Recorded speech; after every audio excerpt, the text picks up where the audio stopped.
दास गणू महाराज जीवन बारे जानकारी। एक अजिहा संत कवि जिसने साईं दी महिमा ते उन्हां दे ज्ञान नूं शब्द अखरां विच ढालिया अते जिसने साईं दे गुणगान ते कीर्ति बारे गीत गाए, ਉਹ होर कोई नहीं गणपत राव दत्तात्रेय सहस्र बुद्धे ਹਨ, जिन्हां नूं असी दास गणू महाराज दे नां नाल जानदे हां। दास गणू महाराज दा जन्म 6 जनवरी 1868 ईस्वी विच महाराष्ट्र दे अहमदनगर जिले दे अकोलनेर पिंड विच एक ब्राह्मण परिवार विच होया। दास गणू दे परदादा जी दा नां अप्पा जी नारायण सहस्र बुद्धे सी। अप्पा जी दे 5 पुत्र सन, जिन्हां विचों एकनाथ सहस्र बुद्धे दास गणू दे दादा जी सन। एकनाथ दे 4 पुत्रां विचों सब तो वड्डे दत्तात्रेय सन, जो दास गणू दे पिता जी सन। दास गणू दे जन्म तो बाद उन्हां दा नामकरण संस्कार किया गया अते उन्हां दा नां नारायण रखिया गया। उन्हां दे दादा जी एकनाथ ने जदों उन्हां नूं गोद विच चुक्या तां उन्हां ने बच्चे दा वड्डा गोल पेट ते लम्मे कंन देख के कहा, इस दा नां गणपति ज्यादा सही रहेगा। दादा जी दा सुझाव सारियां नूं पसंद आया अते सारियां ने उन्हां दे गणपति नां नूं स्वीकार कर लिया। गणपति ने 9 सालां दी उम्र विच पढ़ाई करनी शुरू की। उसे समय उन्हां दा उपनयन संस्कार किया गया। 14 साल दी उम्र विच अंग्रेजी मीडियम विच 4थी जमात पूरी करन तो बाद उन्हां ने पढ़ाई छड्ड दित्ती। 23वें साल विच उन्हां दा विआह होया। विआह तो कुछ ही समय पिछों उन्हां ते कोई चीज़ चोरी करन दा झूठा दोष लगा, जिस कारण उन्हां दी चाची ने उन्हां नूं बुरा भला कहा अते उन्हां नूं घरों कढ दिता। घर त्यागण पिछों उन्हां दी मुलाकात मिस्टर कैनेडी नाल हुई, जिहड़े पुलिस सुपरिटेंडेंट सन। उन्हां ने उन्हां नूं 9 रुपए महीने ते हौलदार नियुक्त किया। नाना साहिब चांदोरकर उस समय डिप्टी कलैक्टर सन। जदों वो शिरडी गए तां सहयोगी सेवक वजों गणपत राय नूं भी अपने नाल लै गए। ये लगभग 1890 ईस्वी की गल है। गणपत राव नूं शिरडी जाण दा सहज ही शुभ संयोग मिलिया, परंतु वो मन विच ये इच्छा लैके नहीं गए कि उन्हां नूं एक सिद्ध पुरुष दे दर्शनां दा पूरा पूरा फायदा चुकना है। दास गणू अपने अहुदे दी तरक्की दी चाह मन विच लैके गए सन। वो वड्डा अहुदा हासिल करके दुनिया नूं अपना रुतबा दिखाउणा चाहुंदे सन। नाल ही वो एक सच्चे ईमानदार ते नैतिक व्यक्ति सन। इस करके भी उन्हां दी तरक्की होनी मुश्किल सी। गणपत राव विच एक खास कला सी। वो पिंड दी भजन मंडली दे अहम मैंबर सन अते कई सालां तो नाटक कला दी प्रभावशाली पेशकारी दिंदे आ रहे सन। वो नाटकां विच हसाण वाली औरत दा किरदार निभाउंदे सन। अपना नाटक कौशल लोकां अगे दिखा के उन्हां नूं बेहद खुशी मिलदी सी। नाल ही वो अपने आप ते माण भी महसूस करदे सन। गणपत राव विच एक विलक्षण समर्था सी। वो बिना किसी तैयारी दे मां बोली मराठी विच लावणी शैली विच गीतां दी रचना कर सकदे सन अते उस नूं मिठी आवाज़ विच गा सकदे सन। ਕਾਵੀ ਕਲਾ ਅਤੇ ਗੀਤ ਕਲਾ ਦੀ ਇਹੀ ਕੁਦਰਤੀ ਮਹਾਰਤ ਉਹਨਾਂ ਲਈ ਵਰਦਾਨ ਸਾਬਿਤ ਹੋਈ। ਸ਼੍ਰੀ ਸਾਈਂ ਅੰਤਰਯਾਮੀ ਸਨ। ਉਹਨਾਂ ਨੂੰ ਗਣਪਤ ਰਾਓ ਦੇ ਸੁਭਾਅ ਅਤੇ ਇੱਛਾ ਬਾਰੇ ਪਤਾ ਸੀ। ਸ਼ਿਰਡੀ ਪਹੁੰਚ ਕੇ ਚਾਂਦੋਰਕਰ ਨਾਲ ਗਣਪਤ ਰਾਓ ਨੇ ਵੀ ਬਾਬਾ ਜੀ ਦੇ ਦਰਸ਼ਨ ਕੀਤੇ। ਬਾਬਾ ਜੀ ਨੇ ਗਣਪਤ ਰਾਓ ਨੂੰ ਸਲਾਹ ਦਿੱਤੀ, ਪਿੰਡ ਦੀ ਭਜਨ ਮੰਡਲੀ ਅਤੇ ਪੁਲਿਸ ਦੀ ਨੌਕਰੀ ਨਾਲ ਲਗਾਵ ਛੱਡ ਦਿਓ। ਗਣਪਤ ਰਾਓ ਨੇ ਸ਼੍ਰੀ ਸਾਈਂ ਦੀ ਸਲਾਹ ਅਤੇ ਨਿਰਦੇਸ਼ ਤੇ ਗੌਰ ਕੀਤਾ। ਛੇਤੀ ਹੀ ਉਹਨਾਂ ਨੇ ਪਿੰਡ ਦੀ ਭਜਨ ਮੰਡਲੀ ਨਾਲੋਂ ਨਾਤਾ ਤੋੜ ਲਿਆ। ਪੁਲਿਸ ਦੀ ਨੌਕਰੀ, ਵੱਡਾ ਅਹੁਦਾ ਹਾਸਲ ਕਰਨਾ ਅਤੇ ਲੋਕਾਂ ਨੂੰ ਆਪਣਾ ਰੁਤਬਾ ਦਿਖਾਉਣਾ, ਇਸ ਦਾ ਮੋਹ ਉਹ ਨਹੀਂ ਤਿਆਗ ਸਕੇ ਅਤੇ ਅੰਗਾਰਾ ਜਵਾਲਾ ਬਣਨ ਲਈ ਉਹਨਾਂ ਦੇ ਮਨ ਵਿੱਚ ਲਗਾਤਾਰ ਸੁਲਗਦਾ ਰਿਹਾ। ਚਾਂਦੋਰਕਰ ਨਾਲ ਗਣਪਤ ਰਾਓ ਥੋੜੇ ਸਮੇਂ ਦੇ ਫਰਕ ਨਾਲ ਸ਼ਿਰਡੀ ਆਉਂਦੇ ਰਹਿੰਦੇ ਸਨ। ਸ਼੍ਰੀ ਸਾਈਂ ਉਹਨਾਂ ਨੂੰ ਵਾਰ-ਵਾਰ ਪੁਲਿਸ ਦੀ ਨੌਕਰੀ ਛੱਡਣ ਦੀ ਸਲਾਹ ਦਿੰਦੇ ਸਨ। ਗਣਪਤ ਰਾਓ ਨੇ ਸ਼੍ਰੀ ਸਾਈਂ ਨੂੰ ਬੇਨਤੀ ਕਰਦਿਆਂ ਕਿਹਾ, ਮੈਂ ਵਿਭਾਗੀ ਪ੍ਰੀਖਿਆ ਪਾਸ ਕਰ ਲਈ ਏ। ਮੈਂ 1 ਸਾਲ ਤੱਕ ਸਬ ਇੰਸਪੈਕਟਰ ਦੇ ਅਹੁਦੇ ਤੇ ਕੰਮ ਕਰਾਂਗਾ। ਇਸ ਤੋਂ ਬਾਅਦ ਨੌਕਰੀ ਛੱਡ ਦਿਆਂਗਾ। ਸ਼੍ਰੀ ਸਾਈਨਾਥ ਮਹਾਰਾਜ ਨੇ ਉਸ ਨੂੰ ਸਮਝਾਇਆ ਕਿ ਪੁਲਿਸ ਵਿਭਾਗ ਦਾ ਅਹੁਦਾ ਤੇਰੇ ਲਈ ਹਿਤਕਾਰੀ ਨਹੀਂ ਹੈ। ਬਾਬਾ ਜੀ ਨੇ ਚੇਤਾਵਨੀ ਦਿੰਦਿਆਂ ਗਣਪਤ ਰਾਓ ਨੂੰ ਮੁੜ ਕਿਹਾ, ਤੈਨੂੰ ਸਬ ਇੰਸਪੈਕਟਰ ਦਾ ਅਹੁਦਾ ਨਹੀਂ ਮਿਲੇਗਾ। ਮੈਂ ਧਿਆਨ ਰੱਖਾਂਗਾ ਕਿ ਤੈਨੂੰ ਉਹ ਅਹੁਦਾ ਨਾ ਮਿਲੇ। ਗਣਪਤ ਰਾਓ ਨੂੰ ਤੀਰਥ ਸਥਾਨਾਂ ਤੇ ਘੁੰਮਣ ਦਾ ਬਹੁਤ ਸ਼ੌਕ ਸੀ। ਕਈ ਵਾਰੀ ਉਹ ਆਪਣੇ ਵੱਡੇ ਅਧਿਕਾਰੀਆਂ ਤੋਂ ਇਜਾਜ਼ਤ ਲਏ ਬਿਨਾਂ ਹੀ ਆਪਣੇ ਕੰਮਕਾਜ ਵਾਲੇ ਖੇਤਰ ਤੋਂ ਬਾਹਰ ਚਲੇ ਜਾਂਦੇ ਅਤੇ ਤੀਰਥਾਂ ਦੀ ਸੈਰ ਕਰਕੇ ਆਪਣਾ ਸ਼ੌਕ ਪੂਰਾ ਕਰਦੇ। ਇੱਕ ਵਾਰੀ ਗਣਪਤ ਰਾਓ ਨਿਜ਼ਾਮ ਖੇਤਰ ਦੀ ਤੀਰਥ ਯਾਤਰਾ ਕਰਕੇ ਵਾਪਸ ਪਰਤ ਰਹੇ ਸਨ। ਉਹਨਾਂ ਨਾਲ ਕੁਝ ਸਾਥੀ ਕਾਂਸਟੇਬਲ ਵੀ ਸਨ, ਜਿਹੜੇ ਉਹਨਾਂ ਨਾਲ ਈਰਖਾ ਕਰਦੇ ਸਨ। ਉਹਨਾਂ ਨੇ ਗਣਪਤ ਰਾਓ ਨੂੰ ਸਬਕ ਸਿਖਾਉਣ ਦੀ ਚਾਲ ਖੇਡੀ। ਉਹਨਾਂ ਨੇ ਪੁਲਿਸ ਵਿਭਾਗ ਵਿੱਚ ਗੁਪਤ ਤੌਰ ਤੇ ਉਹਨਾਂ ਖਿਲਾਫ ਇਸ ਸ਼ਿਕਾਇਤ ਦੀ ਖਬਰ ਭਿਜਵਾ ਦਿੱਤੀ ਕਿ ਗਣਪਤ ਰਾਓ ਬਿਨਾਂ ਵਿਭਾਗੀ ਹੁਕਮ ਦੇ ਵਿਭਾਗੀ ਖੇਤਰ ਤੋਂ ਬਾਹਰ ਜਾਂਦੇ ਹਨ ਅਤੇ ਇਸ ਵੇਲੇ ਵੀ ਉਹ ਵਿਭਾਗੀ ਖੇਤਰ ਤੋਂ ਬਾਹਰ ਨਿਜ਼ਾਮ ਖੇਤਰ ਵਿੱਚ ਹਨ। ਇਸ ਲਈ ਲਾਪਰਵਾਹੀ ਤੇ ਅਨੁਸ਼ਾਸਨਹੀਨਤਾ ਦਾ ਦੋਸ਼ੀ ਮੰਨਦੇ ਹੋਏ ਉਹਨਾਂ ਤੇ ਜ਼ਰੂਰੀ ਕਾਰਵਾਈ ਕੀਤੀ ਜਾਣੀ ਚਾਹੀਦੀ ਹੈ ਅਤੇ ਉਹਨਾਂ ਨੂੰ ਬਰਖਾਸਤ ਕੀਤਾ ਜਾਣਾ ਚਾਹੀਦਾ ਹੈ। ਗਣਪਤ ਰਾਓ ਨੂੰ ਇਸ ਗੱਲ ਦੀ ਖਬਰ ਮਿਲੀ। ਉਦੋਂ ਉਹ ਗੋਦਾਵਰੀ ਨਦੀ ਦੇ ਨੇੜੇ ਸਨ। ਰਚੀ ਗਈ ਸਾਜ਼ਿਸ਼ ਦੀ ਤਲਵਾਰ ਉਹਨਾਂ ਉੱਪਰ ਲਟਕ ਰਹੀ ਸੀ। ਉਹਨਾਂ ਨੂੰ ਯਕੀਨ ਹੋ ਗਿਆ ਸੀ ਕਿ ਇਸ ਵਾਰੀ ਮੈਂ ਆਪਣੀ ਲਾਪਰਵਾਹੀ ਦੇ ਸ਼ਿਕੰਜੇ ਵਿੱਚ ਫਸ ਜਾਵਾਂਗਾ ਅਤੇ ਮੈਨੂੰ ਨੌਕਰੀ ਵਿੱਚੋਂ ਕੱਢ ਦਿੱਤਾ ਜਾਵੇਗਾ।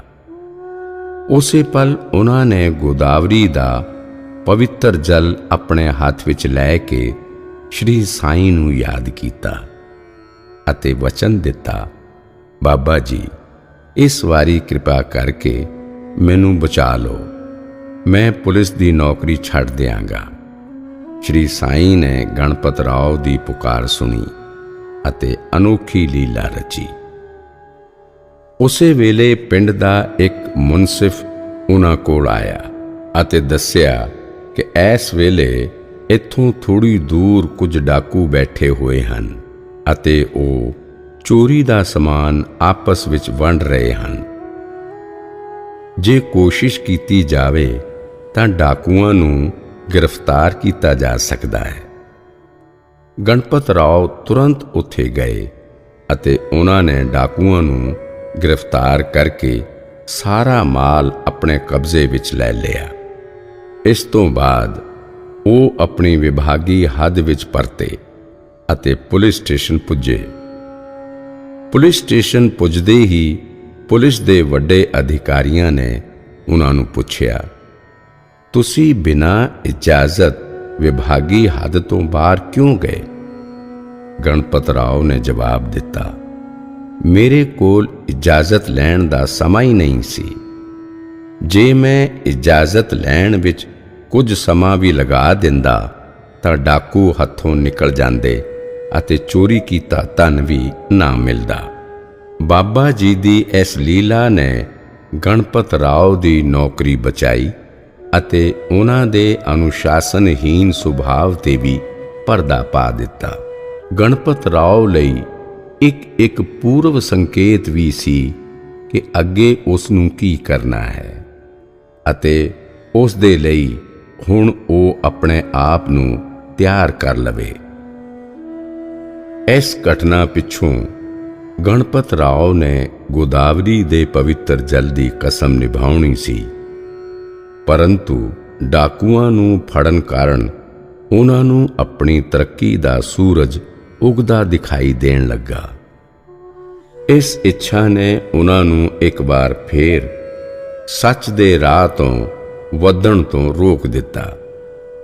ਕੁਝ ਸਮੇਂ ਬਾਅਦ ਗਣਪਤ ਰਾਓ ਘੋੜੇ ਤੇ ਸਵਾਰ ਹੋ ਕੇ ਸ਼ਿਰਡੀ ਦੀ ਹੱਦ ਪਾਰ ਕਰ ਰਹੇ ਸਨ।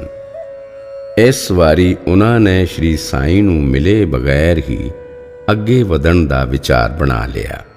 ਉਹ ਸ਼ਿਰਡੀ ਪਾਰ ਕਰਨ ਹੀ ਵਾਲੇ ਸਨ ਕਿ ਉਹਨਾਂ ਦੀ ਮੁਲਾਕਾਤ ਸੜਕ ਕਿਨਾਰੇ ਖੜੇ ਸ਼੍ਰੀ ਸਾਈਂ ਨਾਲ ਹੋਈ। ਗਣਪਤ ਰਾਓ ਘੋੜੇ ਤੋਂ ਉਤਰੇ ਅਤੇ ਸ਼੍ਰੀ ਸਾਈਂ ਨੂੰ ਪ੍ਰਣਾਮ ਕੀਤਾ। ਸ਼੍ਰੀ ਸਾਈਂ ਨੇ ਪੁੱਛਿਆ, ਉਹ ਕੌਣ ਸੀ ਜਿਸ ਨੇ ਹੱਥ ਵਿੱਚ ਗੋਦਾਵਰੀ ਦਾ ਜਲ ਲੈ ਕੇ ਕਸਮ ਖਾਧੀ ਸੀ? ਗਣਪਤ ਰਾਓ ਸ਼ਰਮਿੰਦਾ ਹੋਏ, ਪਰੰਤੂ ਉਹਨਾਂ ਨੇ ਸ਼੍ਰੀ ਸਾਈਂ ਨੂੰ ਕਿਹਾ, ਤਰੱਕੀ ਹੁੰਦੇ ਹੀ ਮੈਂ ਨੌਕਰੀ ਛੱਡ ਦਿਆਂਗਾ। ਸ਼੍ਰੀ ਸਾਈਂ ਨੇ ਗਣਪਤ ਰਾਓ ਨੂੰ ਚੇਤਾਵਨੀ ਦਿੱਤੀ, ਜਦੋਂ ਤੱਕ ਤੈਨੂੰ ਕੰਡਾ ਨਹੀਂ ਚੁਭੇਗਾ ਉਦੋਂ ਤੱਕ ਤੂੰ ਮੇਰੀ ਗੱਲ ਨਹੀਂ ਮੰਨੇਗਾ। ਬਾਬਾ ਜੀ ਦੇ ਇਹਨਾਂ ਕਹਿਣ ਤੇ ਵੀ ਗਣਪਤ ਰਾਓ ਨੇ ਬਾਬਾ ਜੀ ਦਾ ਇਸ਼ਾਰਾ ਗੰਭੀਰਤਾ ਨਾਲ ਨਹੀਂ ਲਿਆ। ਕੁਝ ਸਮੇਂ ਬਾਅਦ ਪੁਲਿਸ ਵਿਭਾਗ ਨੇ ਗਣਪਤ ਰਾਓ ਨੂੰ ਖਤਰਨਾਕ ਡਾਕੂ ਖਾਨਾ ਭੀਲ ਨੂੰ ਫੜਨ ਦੀ ਜ਼ਿੰਮੇਵਾਰੀ ਸੌਂਪੀ। ਪਿੰਡ ਵਾਲੇ ਤਾਂ ਕੀ, ਪੁਲਿਸ ਵਿਭਾਗ ਵਾਲੇ ਵੀ ਖਾਨਾ ਭੀਲ ਦੇ ਨਾਂ ਤੋਂ ਥਰ-ਥਰ ਕੰਬਦੇ ਸਨ। ਗਣਪਤ ਰਾਓ ਨੂੰ 3 ਕਾਂਸਟੇਬਲ ਦਿੱਤੇ ਗਏ। ਉਹ ਕਈ ਦਿਨਾਂ ਤੱਕ ਉਸ ਦਾ ਸੁਰਾਗ ਲੱਭਦੇ ਰਹੇ। ਅਚਾਨਕ ਉਹਨਾਂ ਨੂੰ ਭਰੋਸੇਯੋਗ ਸੂਤਰਾਂ ਤੋਂ ਜਾਣਕਾਰੀ ਮਿਲੀ ਕਿ ਖਾਨਾ ਭੀਲ ਕੁਝ ਹੀ ਦੇਰ ਬਾਅਦ ਲੋਨੀ ਵਾਰਨੀ ਪਿੰਡ ਵੱਲ ਜਾਣ ਵਾਲਾ ਹੈ। ਗਣਪਤ ਰਾਓ ਆਪਣੇ 3 ਕਾਂਸਟੇਬਲਾਂ ਨੂੰ ਲੈ ਕੇ ਉਸ ਪਾਸੇ ਚੱਲ ਪਏ। ਡਾਕੂ ਨਾਲ ਉਹਨਾਂ ਦਾ ਮੁਕਾਬਲਾ ਹੋਇਆ। ਡਾਕੂ ਨੇ 3 ਕਾਂਸਟੇਬਲਾਂ ਨੂੰ ਬੰਦੂਕ ਦਾ ਨਿਸ਼ਾਨਾ ਬਣਾ ਕੇ ਮੌਤ ਦੇ ਘਾਟ ਉਤਾਰ ਦਿੱਤਾ। ਡਾਕੂ ਗਣਪਤ ਰਾਓ ਨੂੰ ਵੀ ਜਿਉਂਦਾ ਨਾ ਛੱਡਦਾ, ਪਰੰਤੂ ਗਣਪਤ ਰਾਓ ਨੇ ਰਾਮਦਾਸੀ ਦਾ ਪੇਸ਼ ਧਾਰਨ ਕਰ ਲਿਆ। ਡਾਕੂ ਨਾਲ ਸਾਹਮਣਾ ਹੋਣ ਤੇ ਉਹਨਾਂ ਨੇ ਖੁਦ ਨੂੰ ਰਾਮਦਾਸੀ ਦੱਸ ਕੇ ਆਪਣੀ ਜਾਨ ਬਚਾਈ। ਗਣਪਤ ਰਾਓ ਕਈ ਦਿਨਾਂ ਤੱਕ ਉਸ ਇਲਾਕੇ ਵਿੱਚ ਰਾਮਦਾਸੀ ਬਣ ਕੇ ਘੁੰਮਦੇ ਰਹੇ ਅਤੇ ਬੱਚਿਆਂ ਰਾਹੀਂ ਡਾਕੂ ਦੀਆਂ ਗਤੀਵਿਧੀਆਂ ਦੀ ਜਾਣਕਾਰੀ ਪੁਲਿਸ ਨੂੰ ਭੇਜਦੇ ਰਹੇ। ਖਾਨਾ ਭੀਲ ਨੂੰ ਪਤਾ ਲੱਗਾ ਕਿ ਰਾਮਦਾਸੀ ਪੁਲਿਸ ਵਿਭਾਗ ਨੂੰ ਮੇਰੀਆਂ ਗਤੀਵਿਧੀਆਂ ਦੀ ਗੁਪਤ ਸੂਚਨਾ ਭੇਜਦਾ ਹੈ ਅਤੇ ਮੈਨੂੰ ਗ੍ਰਿਫਤਾਰ ਕਰਵਾਉਣਾ ਚਾਹੁੰਦਾ ਹੈ। ਇੱਕ ਦਿਨ ਖਾਨਾ ਭੀਲ ਨੇ ਰਾਮਦਾਸੀ ਨੂੰ ਦੇਖਿਆ ਅਤੇ ਦੇਖਦੇ ਹੀ ਉਸ ਨੂੰ ਫੜ ਲਿਆ। ਉਹ ਬੋਲਿਆ, ਬੱਚੂ, ਤੂੰ ਮੈਨੂੰ ਫੜੇਂਗਾ? जाल बिछा के मैनू गिरफ्तार करवाएगा। अज तू मेरे ही जाल विच फस गया है। मैं तैनू जीउंदा नहीं छड्डांगा। तैनू हुणे तेरे तिन्ना साथियां कोल पहुंचाउंदा हां। गणपत राव दे सिर ते मौत मंडरा रही सी। उसने श्री साईं नू याद करदियां कहा, बाबा जी इस वारी मैनू बचा लो। मैं पुलिस दी नौकरी छड्ड दियांगा। इत्थों भी श्री साईं ने गणपत राव दी रखिया कीती। खाना पील दा मन अचानक बदल गया। उसनू गणपत राव ते तरस आ गया। वो बोलिया, रामदासी मैं तैनू एक मौका दे रहा हाँ अते जीउंदा छड्ड रहा हाँ। अगे तो तू मेरे मामले विच किते भी टंग अड़ाई तां मैं तैनू जानों मार दियांगा। जान बच जान अते डाकू दे चुंगल विचों छुट जान पिछों भी गणपत राव ने वचन पूरा ना कीता। तरक्की दी इच्छा अजे भी उस दे मन विच पल रही सी। वो मुड़ खाना पील बारे गुप्त सूचनावां इकट्ठियां करदे रहे अते पुलिस विभाग नूं जानकारी दिंदे रहे। एक दिन उन्हां दी गुप्त जानकारी अनुसार पुलिस ने जाल बिछा के खाना पील नूं एक पहाड़ी ते घेर लिया। काफी देर तक मुकाबला होया अते खाना पील पुलिस नूं धोखा दे के भज गया। हुण गणपत राव दे सिर ते जान दा खतरा पूरी तरह मंडराउण लगा। पता नहीं कदों खाना पील उसनूं फड़ लवे अते उसनूं मार देवे। इस हालत विच आउण तो बाद भी गणपत राव ने पुलिस दी नौकरी नहीं छड्डी। गणपत राव चांदोरकर नूं मिले। उन्हां नाल सलाह मशवरा करके उन्हां ने जासूस दी जिम्मेदारी तो खुद नूं छुटकारा दिवा दिता। डॉक्टरी सर्टिफिकेट दे के लंबे समय तक उन्होंने छुट्टी लै लई। बाबा जी दी वार वार सलाह देण पिछों भी उन्होंने नौकरी नहीं छड्डी। श्री साईं चाहुंदे सन कि गणपत राव दी आध्यात्मिक तरक्की होवे। अहुदे दे लालच कारण वो खतरे विच ना पवे अते उसनूं यंत्र बना के समाज विच श्री साईं प्रति भगती दी लहर पैदा कीती जा सके। श्री साईं वार वार गणपत राव नूं संकट खतरियां ते मौत तो बचाउंदे रहे। रखवाले दी भूमिका विच श्री साईं दा सिद्धा एहसास होण तो बाद भी गणपत राव श्री साईं दी अनोखी शक्ति सामने पूरी तरह समर्पित ना हो सके अते बाबा जी दे हुक्म दी पालना करन तो कन्नी कतराउंदे रहे। सब कुछ जानन वाले श्री साईं नूं गणपत राव दे चंचल मन बारे साफ तौर ते पता सी। परंतु श्री साईं ने भी ये ठान लिया सी कि ओ गणपत राव नूं हर मुसीबत तो बचाउणगे, उस दे जीवन दी राखी करनगे अते उस विच बदलाव लिया के उस नूं सही रस्ते ते तोर के उस तो ईश्वर वल्लों सौंपिया काम करवाउणगे।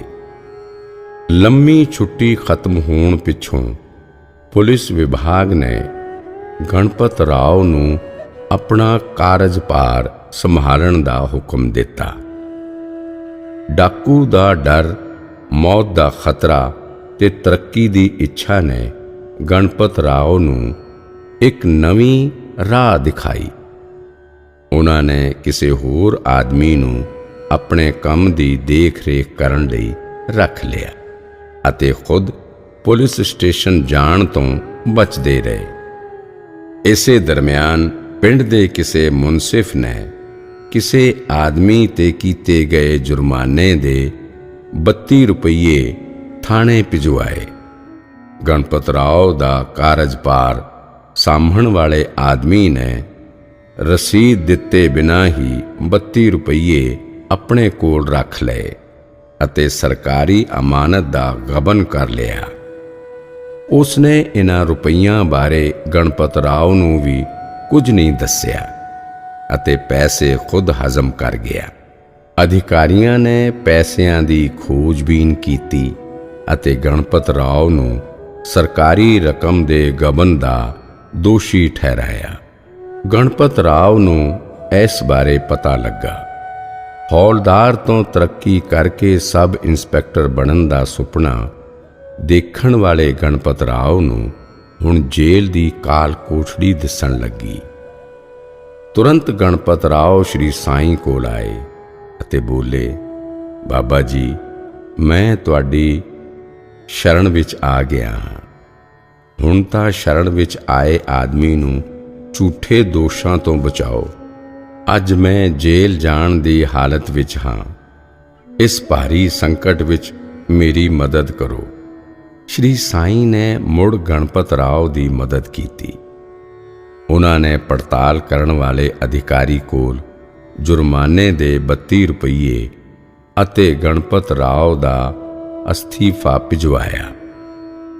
ਇੰਜ ਸ਼੍ਰੀ ਸਾਈਂ ਨੇ ਗਣਪਤ ਰਾਓ ਨੂੰ ਪੁਲਿਸ ਵਿਭਾਗ ਦੀ ਨੌਕਰੀ ਤੋਂ ਆਜ਼ਾਦ ਕਰਵਾਇਆ ਤਾਂ ਕਿ ਅੱਗੇ ਜਾ ਕੇ ਉਹ ਅਧਿਆਤਮਕ ਮਾਰਗ ਤੇ ਤਰੱਕੀ ਕਰ ਸਕੇ। ਇਹ ਗੱਲ ਸਨ 1903 ਦੀ ਹੈ। ਗਣਪਤ ਰਾਓ ਨੇ ਦੋਸ਼ ਮੁਕਤ ਤੇ ਅਹੁਦਾ ਛੱਡਣ ਤੋਂ ਬਾਅਦ ਸ਼੍ਰੀ ਸਾਈਂ ਨੂੰ ਕਿਹਾ, ਬਾਬਾ ਜੀ, ਮੈਂ ਨੌਕਰੀ ਛੱਡ ਦਿੱਤੀ। ਮੈਨੂੰ ਅਤੇ ਮੇਰੀ ਪਤਨੀ ਨੂੰ ਹੁਣ ਬੇਸਹਾਰਾ ਰਹਿਣਾ ਪਵੇਗਾ। ਮੇਰੇ ਕੋਲ ਨਾ ਘਰ ਹੈ, ਨਾ ਰਹਿਣ ਦਾ ਠਿਕਾਣਾ। ਮੇਰੇ ਕੋਲ ਤਾਂ ਗੁਜ਼ਾਰੇ ਜੋਗੇ ਵੀ ਪੈਸੇ ਨਹੀਂ ਹਨ। ਸ਼੍ਰੀ ਸਾਈਂ ਬੋਲੇ, ਗਣੂ, ਤੁਹਾਡੀ ਅਤੇ ਤੁਹਾਡੇ ਪਰਿਵਾਰ ਦੀ ਰੱਖਿਆ ਮੈਂ ਖੁਦ ਕਰਾਂਗਾ। ਸ਼੍ਰੀ ਸਾਈਂ ਨੇ ਗਣੂ ਨੂੰ ਗ੍ਰੰਥ ਅਤੇ ਪੁਰਾਣ ਦੇ ਪੜ੍ਹਨ ਪੜ੍ਹਾਉਣ ਅਤੇ ਕੀਰਤਨ ਦਾ ਕੰਮ ਸੌਂਪਿਆ। ਗਣੂ ਨੇ ਇਸ ਕੰਮ ਨੂੰ ਖੁਸ਼ੀ-ਖੁਸ਼ੀ ਮੰਨ ਲਿਆ। ਗਣਪਤ ਰਾਓ ਗਣੂ ਬਣੇ ਅਤੇ ਬਾਬਾ ਜੀ ਦੀ ਸ਼ਰਨ ਵਿੱਚ ਆਉਣ ਪਿੱਛੋਂ ਦਾਸ ਗਣੂ ਬਣ ਗਏ। ਸੰਨ 1903 ਤੋਂ ਬਾਅਦ ਗਣੂ ਨੂੰ ਕਦੀ ਵੀ ਭੋਜਨ, ਕੱਪੜੇ ਤੇ ਪੈਸੇ ਦੀ ਕਮੀ ਨਾ ਰਹੀ ਅਤੇ ਬਾਬਾ ਜੀ ਦੀ ਮਿਹਰ ਨਾਲ ਛੇਤੀ ਹੀ ਉਹਨਾਂ ਨੂੰ ਆਪਣਾ ਘਰ ਵੀ ਮਿਲ ਗਿਆ। ਕਾਵੀ ਕਲਾ ਅਤੇ ਗੀਤ ਕਲਾ ਨਾਲ ਸ਼੍ਰੀ ਸਾਈਂ ਦੇ ਆਸ਼ੀਰਵਾਦ ਨੇ ਦਾਸ ਗਣੂ ਨੂੰ ਇੱਕ ਪੱਕੀ ਨੀਂਹ ਤੇ ਖੜਾ ਕਰ ਦਿੱਤਾ। ਦਾਸ ਗਣੂ ਬੇਹੱਦ ਕੁਸ਼ਲ ਕੀਰਤਨ ਗਾਇਕ ਸਨ।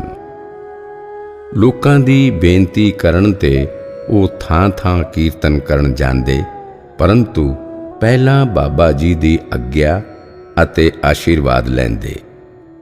ਕੀਰਤਨ ਵਾਲੀ ਥਾਂ ਤੇ ਸਭ ਤੋਂ ਪਹਿਲਾਂ ਉਹ ਬਾਬਾ ਜੀ ਦੀ ਤਸਵੀਰ ਲਗਾਉਂਦੇ। ਉਸ ਤੋਂ ਬਾਅਦ ਤੁਕਾਰਾਮ, ਨਾਮਦੇਵ ਜਾਂ ਗਿਆਨਦੇਵ ਦੀਆਂ ਕਥਾਵਾਂ ਸੁਣਾਉਂਦੇ।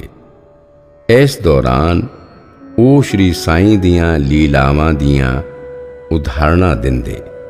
ਦਾਸ ਗਣੂ ਦੀ ਭਾਸ਼ਣ ਕਲਾ ਇੰਨੀ ਮਧੁਰ ਤੇ ਪ੍ਰਭਾਵਸ਼ਾਲੀ ਹੁੰਦੀ ਕਿ 2-3 ਹਜ਼ਾਰ ਲੋਕਾਂ ਦੀ ਭੀੜ ਉਹਨਾਂ ਨੂੰ ਖੁਸ਼ੀ-ਖੁਸ਼ੀ ਤਨਦੇਹੀ ਨਾਲ 6 ਤੋਂ 8 ਘੰਟੇ ਸੁਣਦੀ ਰਹਿੰਦੀ। ਕਥਾ ਵਾਚਨ ਅਤੇ ਸਾਈਂ ਲੀਲਾ ਵਰਣਨ ਦੇ ਨਾਲ-ਨਾਲ ਦਾਸ ਗਣੂ ਭਜਨ ਵੀ ਗਾਉਂਦੇ, ਜਿਸ ਨਾਲ ਲੋਕਾਂ ਦੇ ਮਨ ਵਿੱਚ ਸਾਈਂ ਭਗਤੀ ਦੀ ਲਾਲਸਾ ਪੈਦਾ ਹੁੰਦੀ ਅਤੇ ਭਗਤੀ ਦੀਆਂ ਲਹਿਰਾਂ ਉਛਲਣ ਲੱਗਦੀਆਂ। ਦਾਸ ਗਣੂ ਦੇ ਭਜਨਾਂ ਤੋਂ ਪ੍ਰਭਾਵਿਤ ਹੋ ਕੇ ਅਨੇਕਾਂ ਲੋਕ ਸ਼੍ਰੀ ਸਾਈਂ ਵੱਲ ਖਿੱਚੇ ਗਏ ਅਤੇ ਸ਼ਿਰਡੀ ਜਾਣ ਦਾ ਸਿਲਸਿਲਾ ਸ਼ੁਰੂ ਹੋਇਆ। ਥੋੜ੍ਹੇ ਜਿਹੇ ਸਮੇਂ ਵਿੱਚ ਹੀ ਸ਼੍ਰੀ ਸਾਈਂ ਦੀ ਮਸਜਿਦ ਵਿੱਚ ਦੂਰ ਦੁਰਾਡਿਓਂ ਆਉਣ ਵਾਲੇ ਲੋਕਾਂ ਦੀ ਭਾਰੀ ਭੀੜ ਇਕੱਠੀ ਹੋਣ ਲੱਗੀ। ਇੱਕ ਵਾਰੀ ਮੁੰਬਈ ਦੇ ਕੋਪੀਨੇਸ਼ਵਰ ਮੰਦਰ ਵਿੱਚ ਦਾਸ ਗਣੂ ਬਾਬਾ ਜੀ ਦੀ ਤਸਵੀਰ ਸਾਹਮਣੇ ਰੱਖ ਕੇ ਕਥਾ ਕੀਰਤਨ ਕਰ ਰਹੇ ਸਨ। ਹਰੀ ਨਾਮ ਦੇ ਜੈਕਾਰੇ ਗੂੰਜ ਰਹੇ ਸਨ। ਅਚਾਨਕ ਇਹ ਆਵਾਜ਼ ਚੌਲਕਰ ਨਾਂ ਦੇ ਇੱਕ ਆਦਮੀ ਦੇ ਕੰਨਾਂ ਵਿੱਚ ਪਈ। ਉਹ ਸਰਕਾਰੀ ਵਿਭਾਗ ਵਿੱਚ ਇੱਕ ਅਸਥਾਈ ਕਰਮਚਾਰੀ ਸਨ। ਉਹ ਕੀਰਤਨ ਸੁਣਨ ਆਏ। ਉਹਨਾਂ ਦੇ ਮਨ ਵਿੱਚ ਸ਼੍ਰੀ ਸਾਈਂ ਪ੍ਰਤੀ ਅਥਾਹ ਭਗਤੀ ਪੈਦਾ ਹੋਈ। ਦ੍ਰਿੜ ਵਿਸ਼ਵਾਸ ਪੈਦਾ ਹੋਇਆ ਅਤੇ ਸਾਈਂ ਪ੍ਰੇਮ ਦੀ ਲਹਿਰ ਨੇ ਉਹਨਾਂ ਨੂੰ ਸਾਈਂ ਭਗਤ ਬਣਾ ਕੇ ਸ਼੍ਰੀ ਸਾਈਂ ਦੀ ਕਿਰਪਾ ਦਾ ਪਾਤਰ ਬਣਾ ਦਿੱਤਾ। ਚੌਲਕਰ ਵਾਂਗ ਹੀ ਲੱਖਾਂ ਭਗਤ ਦਾਸ ਗਣੂ ਦੀ ਕਥਾ ਤੇ ਭਜਨ ਸੁਣ ਕੇ ਸ਼੍ਰੀ ਸਾਈਂ ਵੱਲ ਖਿੱਚੇ ਚਲੇ ਆਏ। ਦਾਸ ਗਣੂ ਨੇ ਸੰਨ 1962 ਤੱਕ ਭਾਵ ਜੀਵਨ ਭਰ ਸ਼੍ਰੀ ਸਾਈਂ ਦੀ ਕੀਰਤੀ ਦਾ ਗੁਣਗਾਨ ਕੀਤਾ। ਸਾਈਂ ਪ੍ਰਚਾਰ ਦੇ ਪਹਿਲੇ ਪ੍ਰਚਾਰਕ ਤੇ ਪ੍ਰਸਾਰਕ ਦਾਸ ਗਣੂ ਸਨ, ਜਿਨ੍ਹਾਂ ਨੇ ਸਾਈਂ ਭਗਤੀ ਨੂੰ ਇੱਕ ਠੋਸ ਧਰਾਤਲ ਦਿੱਤਾ, ਜਿਸ ਦੇ ਸਿੱਟੇ ਵਜੋਂ ਸਾਈਂ ਭਗਤਾਂ ਦਾ ਵਿਸ਼ਾਲ ਕਾਫਲਾ ਅੱਜ ਦੇਸ਼ ਵਿਦੇਸ਼ ਵਿੱਚ ਕਰੋੜਾਂ ਵਿੱਚ ਹੈ। ਇੱਕ ਵਾਰੀ ਦਾਸ ਗਣੂ ਨੇ ਸ਼ਿਰਡੀ ਪਿੰਡ ਵਿੱਚ ਕੀਰਤਨ ਕਰਨਾ ਸੀ। ਉਹਨਾਂ ਨੇ ਲੰਮਾ ਅੰਗ ਰੱਖਾ, ਇੱਕ ਤਰ੍ਹਾਂ ਦੀ ਲੰਮੀ ਮਰਦਾਨਾ ਪੁਸ਼ਾਕ ਪਾਇਆ, ਮੋਢੇ ਤੇ ਗਮਛਾ ਰੱਖਿਆ, ਸਿਰ ਤੇ ਪਗੜੀ ਬੰਨੀ ਅਤੇ ਸ਼੍ਰੀ ਸਾਈਂ ਤੋਂ ਆਗਿਆ ਤੇ ਆਸ਼ੀਰਵਾਦ ਲੈਣ ਆਏ। ਸ਼੍ਰੀ ਸਾਈਂ ਨੇ ਦਾਸ ਗਣੂ ਨੂੰ ਉੱਪਰੋਂ ਹੇਠਾਂ ਤੱਕ ਧਿਆਨ ਨਾਲ ਦੇਖਿਆ ਅਤੇ ਤੰਜ ਕੱਸਿਆ, ਕਿਹਾ, ਵਾਹ, ਤੁਸੀਂ ਤਾਂ ਦੂਲੇ ਰਾਜਾ ਵਰਗੇ ਲੱਗ ਰਹੇ ਹੋ। ਦਾਸ ਗਣੂ ਨੇ ਸ਼੍ਰੀ ਸਾਈਂ ਦੇ ਵਚਨ ਸੁਣ ਕੇ ਸਿਰ ਝੁਕਾਇਆ ਅਤੇ ਜਵਾਬ ਦਿੱਤਾ, ਕੀਰਤਨ ਕਰਨ ਜਾ ਰਿਹਾ ਹਾਂ, ਆਸ਼ੀਰਵਾਦ ਦਿਓ। ਸ਼੍ਰੀ ਸਾਈਂ ਬੋਲੇ, ਪਰ ਇਹ ਅੰਗ ਰੱਖਾ ਕਿਸ ਲਈ? ਇਹ ਪਗੜੀ ਕਿਸ ਲਈ? ਇਹ ਯਤਨ ਫਜ਼ੂਲ ਹਨ। ਇਹ ਚੀਜ਼ਾਂ ਸਾਡੇ ਲਈ ਨਹੀਂ ਹਨ। ਇਹਨਾਂ ਨੂੰ ਹੁਣੇ ਮੇਰੇ ਸਾਹਮਣੇ ਉਤਾਰੋ। ਇਹਨਾਂ ਦਾ ਭਾਰ ਸਰੀਰ ਤੇ ਲੱਦਣ ਦੀ ਲੋੜ ਨਹੀਂ। ਦਾਸ ਗਣੂ ਨੇ ਉਸੇ ਵੇਲੇ ਅੰਗ ਰੱਖਾ, ਗਮਛਾ ਤੇ ਪਗੜੀ ਲਾ ਕੇ ਸ਼੍ਰੀ ਸਾਈਂ ਦੇ ਚਰਨਾਂ ਵਿੱਚ ਰੱਖ ਦਿੱਤੀ। ਉਦੋਂ ਤੋਂ ਉਹ ਸਿਰਫ ਇੱਕ ਧੋਤੀ ਪਾ ਕੇ, ਹੱਥ ਵਿੱਚ ਚਿਪਲੀ ਲੈ ਕੇ, ਗਲੇ ਵਿੱਚ ਫੁੱਲਾਂ ਦਾ ਇੱਕ ਹਾਰ ਪਾ ਕੇ ਕੀਰਤਨ ਕਰਨ ਲੱਗੇ। ਸ਼੍ਰੀ ਸਾਈਂ ਨੇ ਦਾਸ ਗਣੂ ਮਹਾਰਾਜ ਨੂੰ ਨਾਰਦੀਏ ਸਿਸਟਮ ਨਾਲ ਕੀਰਤਨ ਕਰਨ ਅਤੇ ਹਰੀਦਾਸੀ ਪਰੰਪਰਾ ਅਪਣਾਉਣ ਦੀ ਪ੍ਰੇਰਣਾ ਦਿੱਤੀ। ਸ਼੍ਰੀ ਸਾਈਂ ਦੀ ਆਗਿਆ ਉਸੇ ਵੇਲੇ ਮੰਨਦਿਆਂ ਦਾਸ ਗਣੂ ਨੇ ਜ਼ਿੰਦਗੀ ਭਰ ਐਸੇ ਸਿਸਟਮ ਨੂੰ ਅਪਣਾਇਆ। ਸ਼੍ਰੀ ਸਾਈਂ ਦਾ ਹੁਕਮ ਉਹਨਾਂ ਲਈ ਬ੍ਰਹਮਵਾਕ ਸੀ ਅਤੇ ਉਹਨਾਂ ਨੇ ਆਪਣੇ ਆਪ ਨੂੰ ਸ਼੍ਰੀ ਸਾਈਂ ਦੇ ਇੱਕ ਸੱਚੇ ਸੇਵਕ ਵਜੋਂ ਜੀਵਨ ਭਰ ਪੇਸ਼ ਕੀਤਾ। ਦਾਸ ਗਣੂ ਕੀਰਤਨ ਬਦਲੇ ਕਦੇ ਕਿਸੇ ਤੋਂ ਇੱਕ ਪੈਸਾ ਵੀ ਨਹੀਂ ਲੈਂਦੇ ਸਨ, ਨਾ ਹੀ ਕਿਸੇ ਤਰ੍ਹਾਂ ਦੀ ਦਾਨ ਦਕਸ਼ਨਾ ਸਵੀਕਾਰ ਕਰਦੇ ਸਨ। ਇਸ ਕਾਰਨ ਉਹਨਾਂ ਦੀ ਪ੍ਰਸਿੱਧੀ ਇੱਕ ਕੀਰਤਨੀਏ ਵਜੋਂ ਸਭ ਪਾਸੇ ਫੈਲ ਗਈ। ਨਾਲ ਹੀ ਉਹਨਾਂ ਦੀ ਨਿਸਵਾਰਥ ਸੇਵਾ ਅਤੇ ਮਧੁਰ ਕੀਰਤਨ ਕਲਾ ਨੇ ਲੱਖਾਂ ਲੋਕਾਂ ਨੂੰ ਸਾਈਂ ਕਿਰਪਾ ਪ੍ਰਾਪਤ ਕਰਨ ਦਾ ਸੁਭਾਗ ਪ੍ਰਾਪਤ ਕਰਵਾਇਆ। ਸ਼੍ਰੀ ਸਾਈਂ ਦੇ ਚਰਨਾਂ ਵਿੱਚ ਸਮਰਪਿਤ ਹੋ ਜਾਣ ਅਤੇ ਕਥਾ ਕੀਰਤਨ ਵਿੱਚ ਆਪਣਾ ਜੀਵਨ ਵਾਰਨ ਵਾਲੇ ਦਾਸ ਗਣੂ ਨੂੰ ਬਾਬਾ ਜੀ ਨੇ ਨਿਜ਼ਾਮ ਰਾਜ ਦੇ ਨੰਦੇੜ ਪਿੰਡ ਵਿੱਚ ਸਥਾਈ ਤੌਰ ਤੇ ਵਸਣ ਦਾ ਆਦੇਸ਼ ਦਿੱਤਾ। ਦਾਸ ਗਣੂ ਨੇ ਨੰਦੇੜ ਵਿੱਚ ਆਪਣਾ ਸਥਾਈ ਬਸੇਰਾ ਬਣਾਇਆ।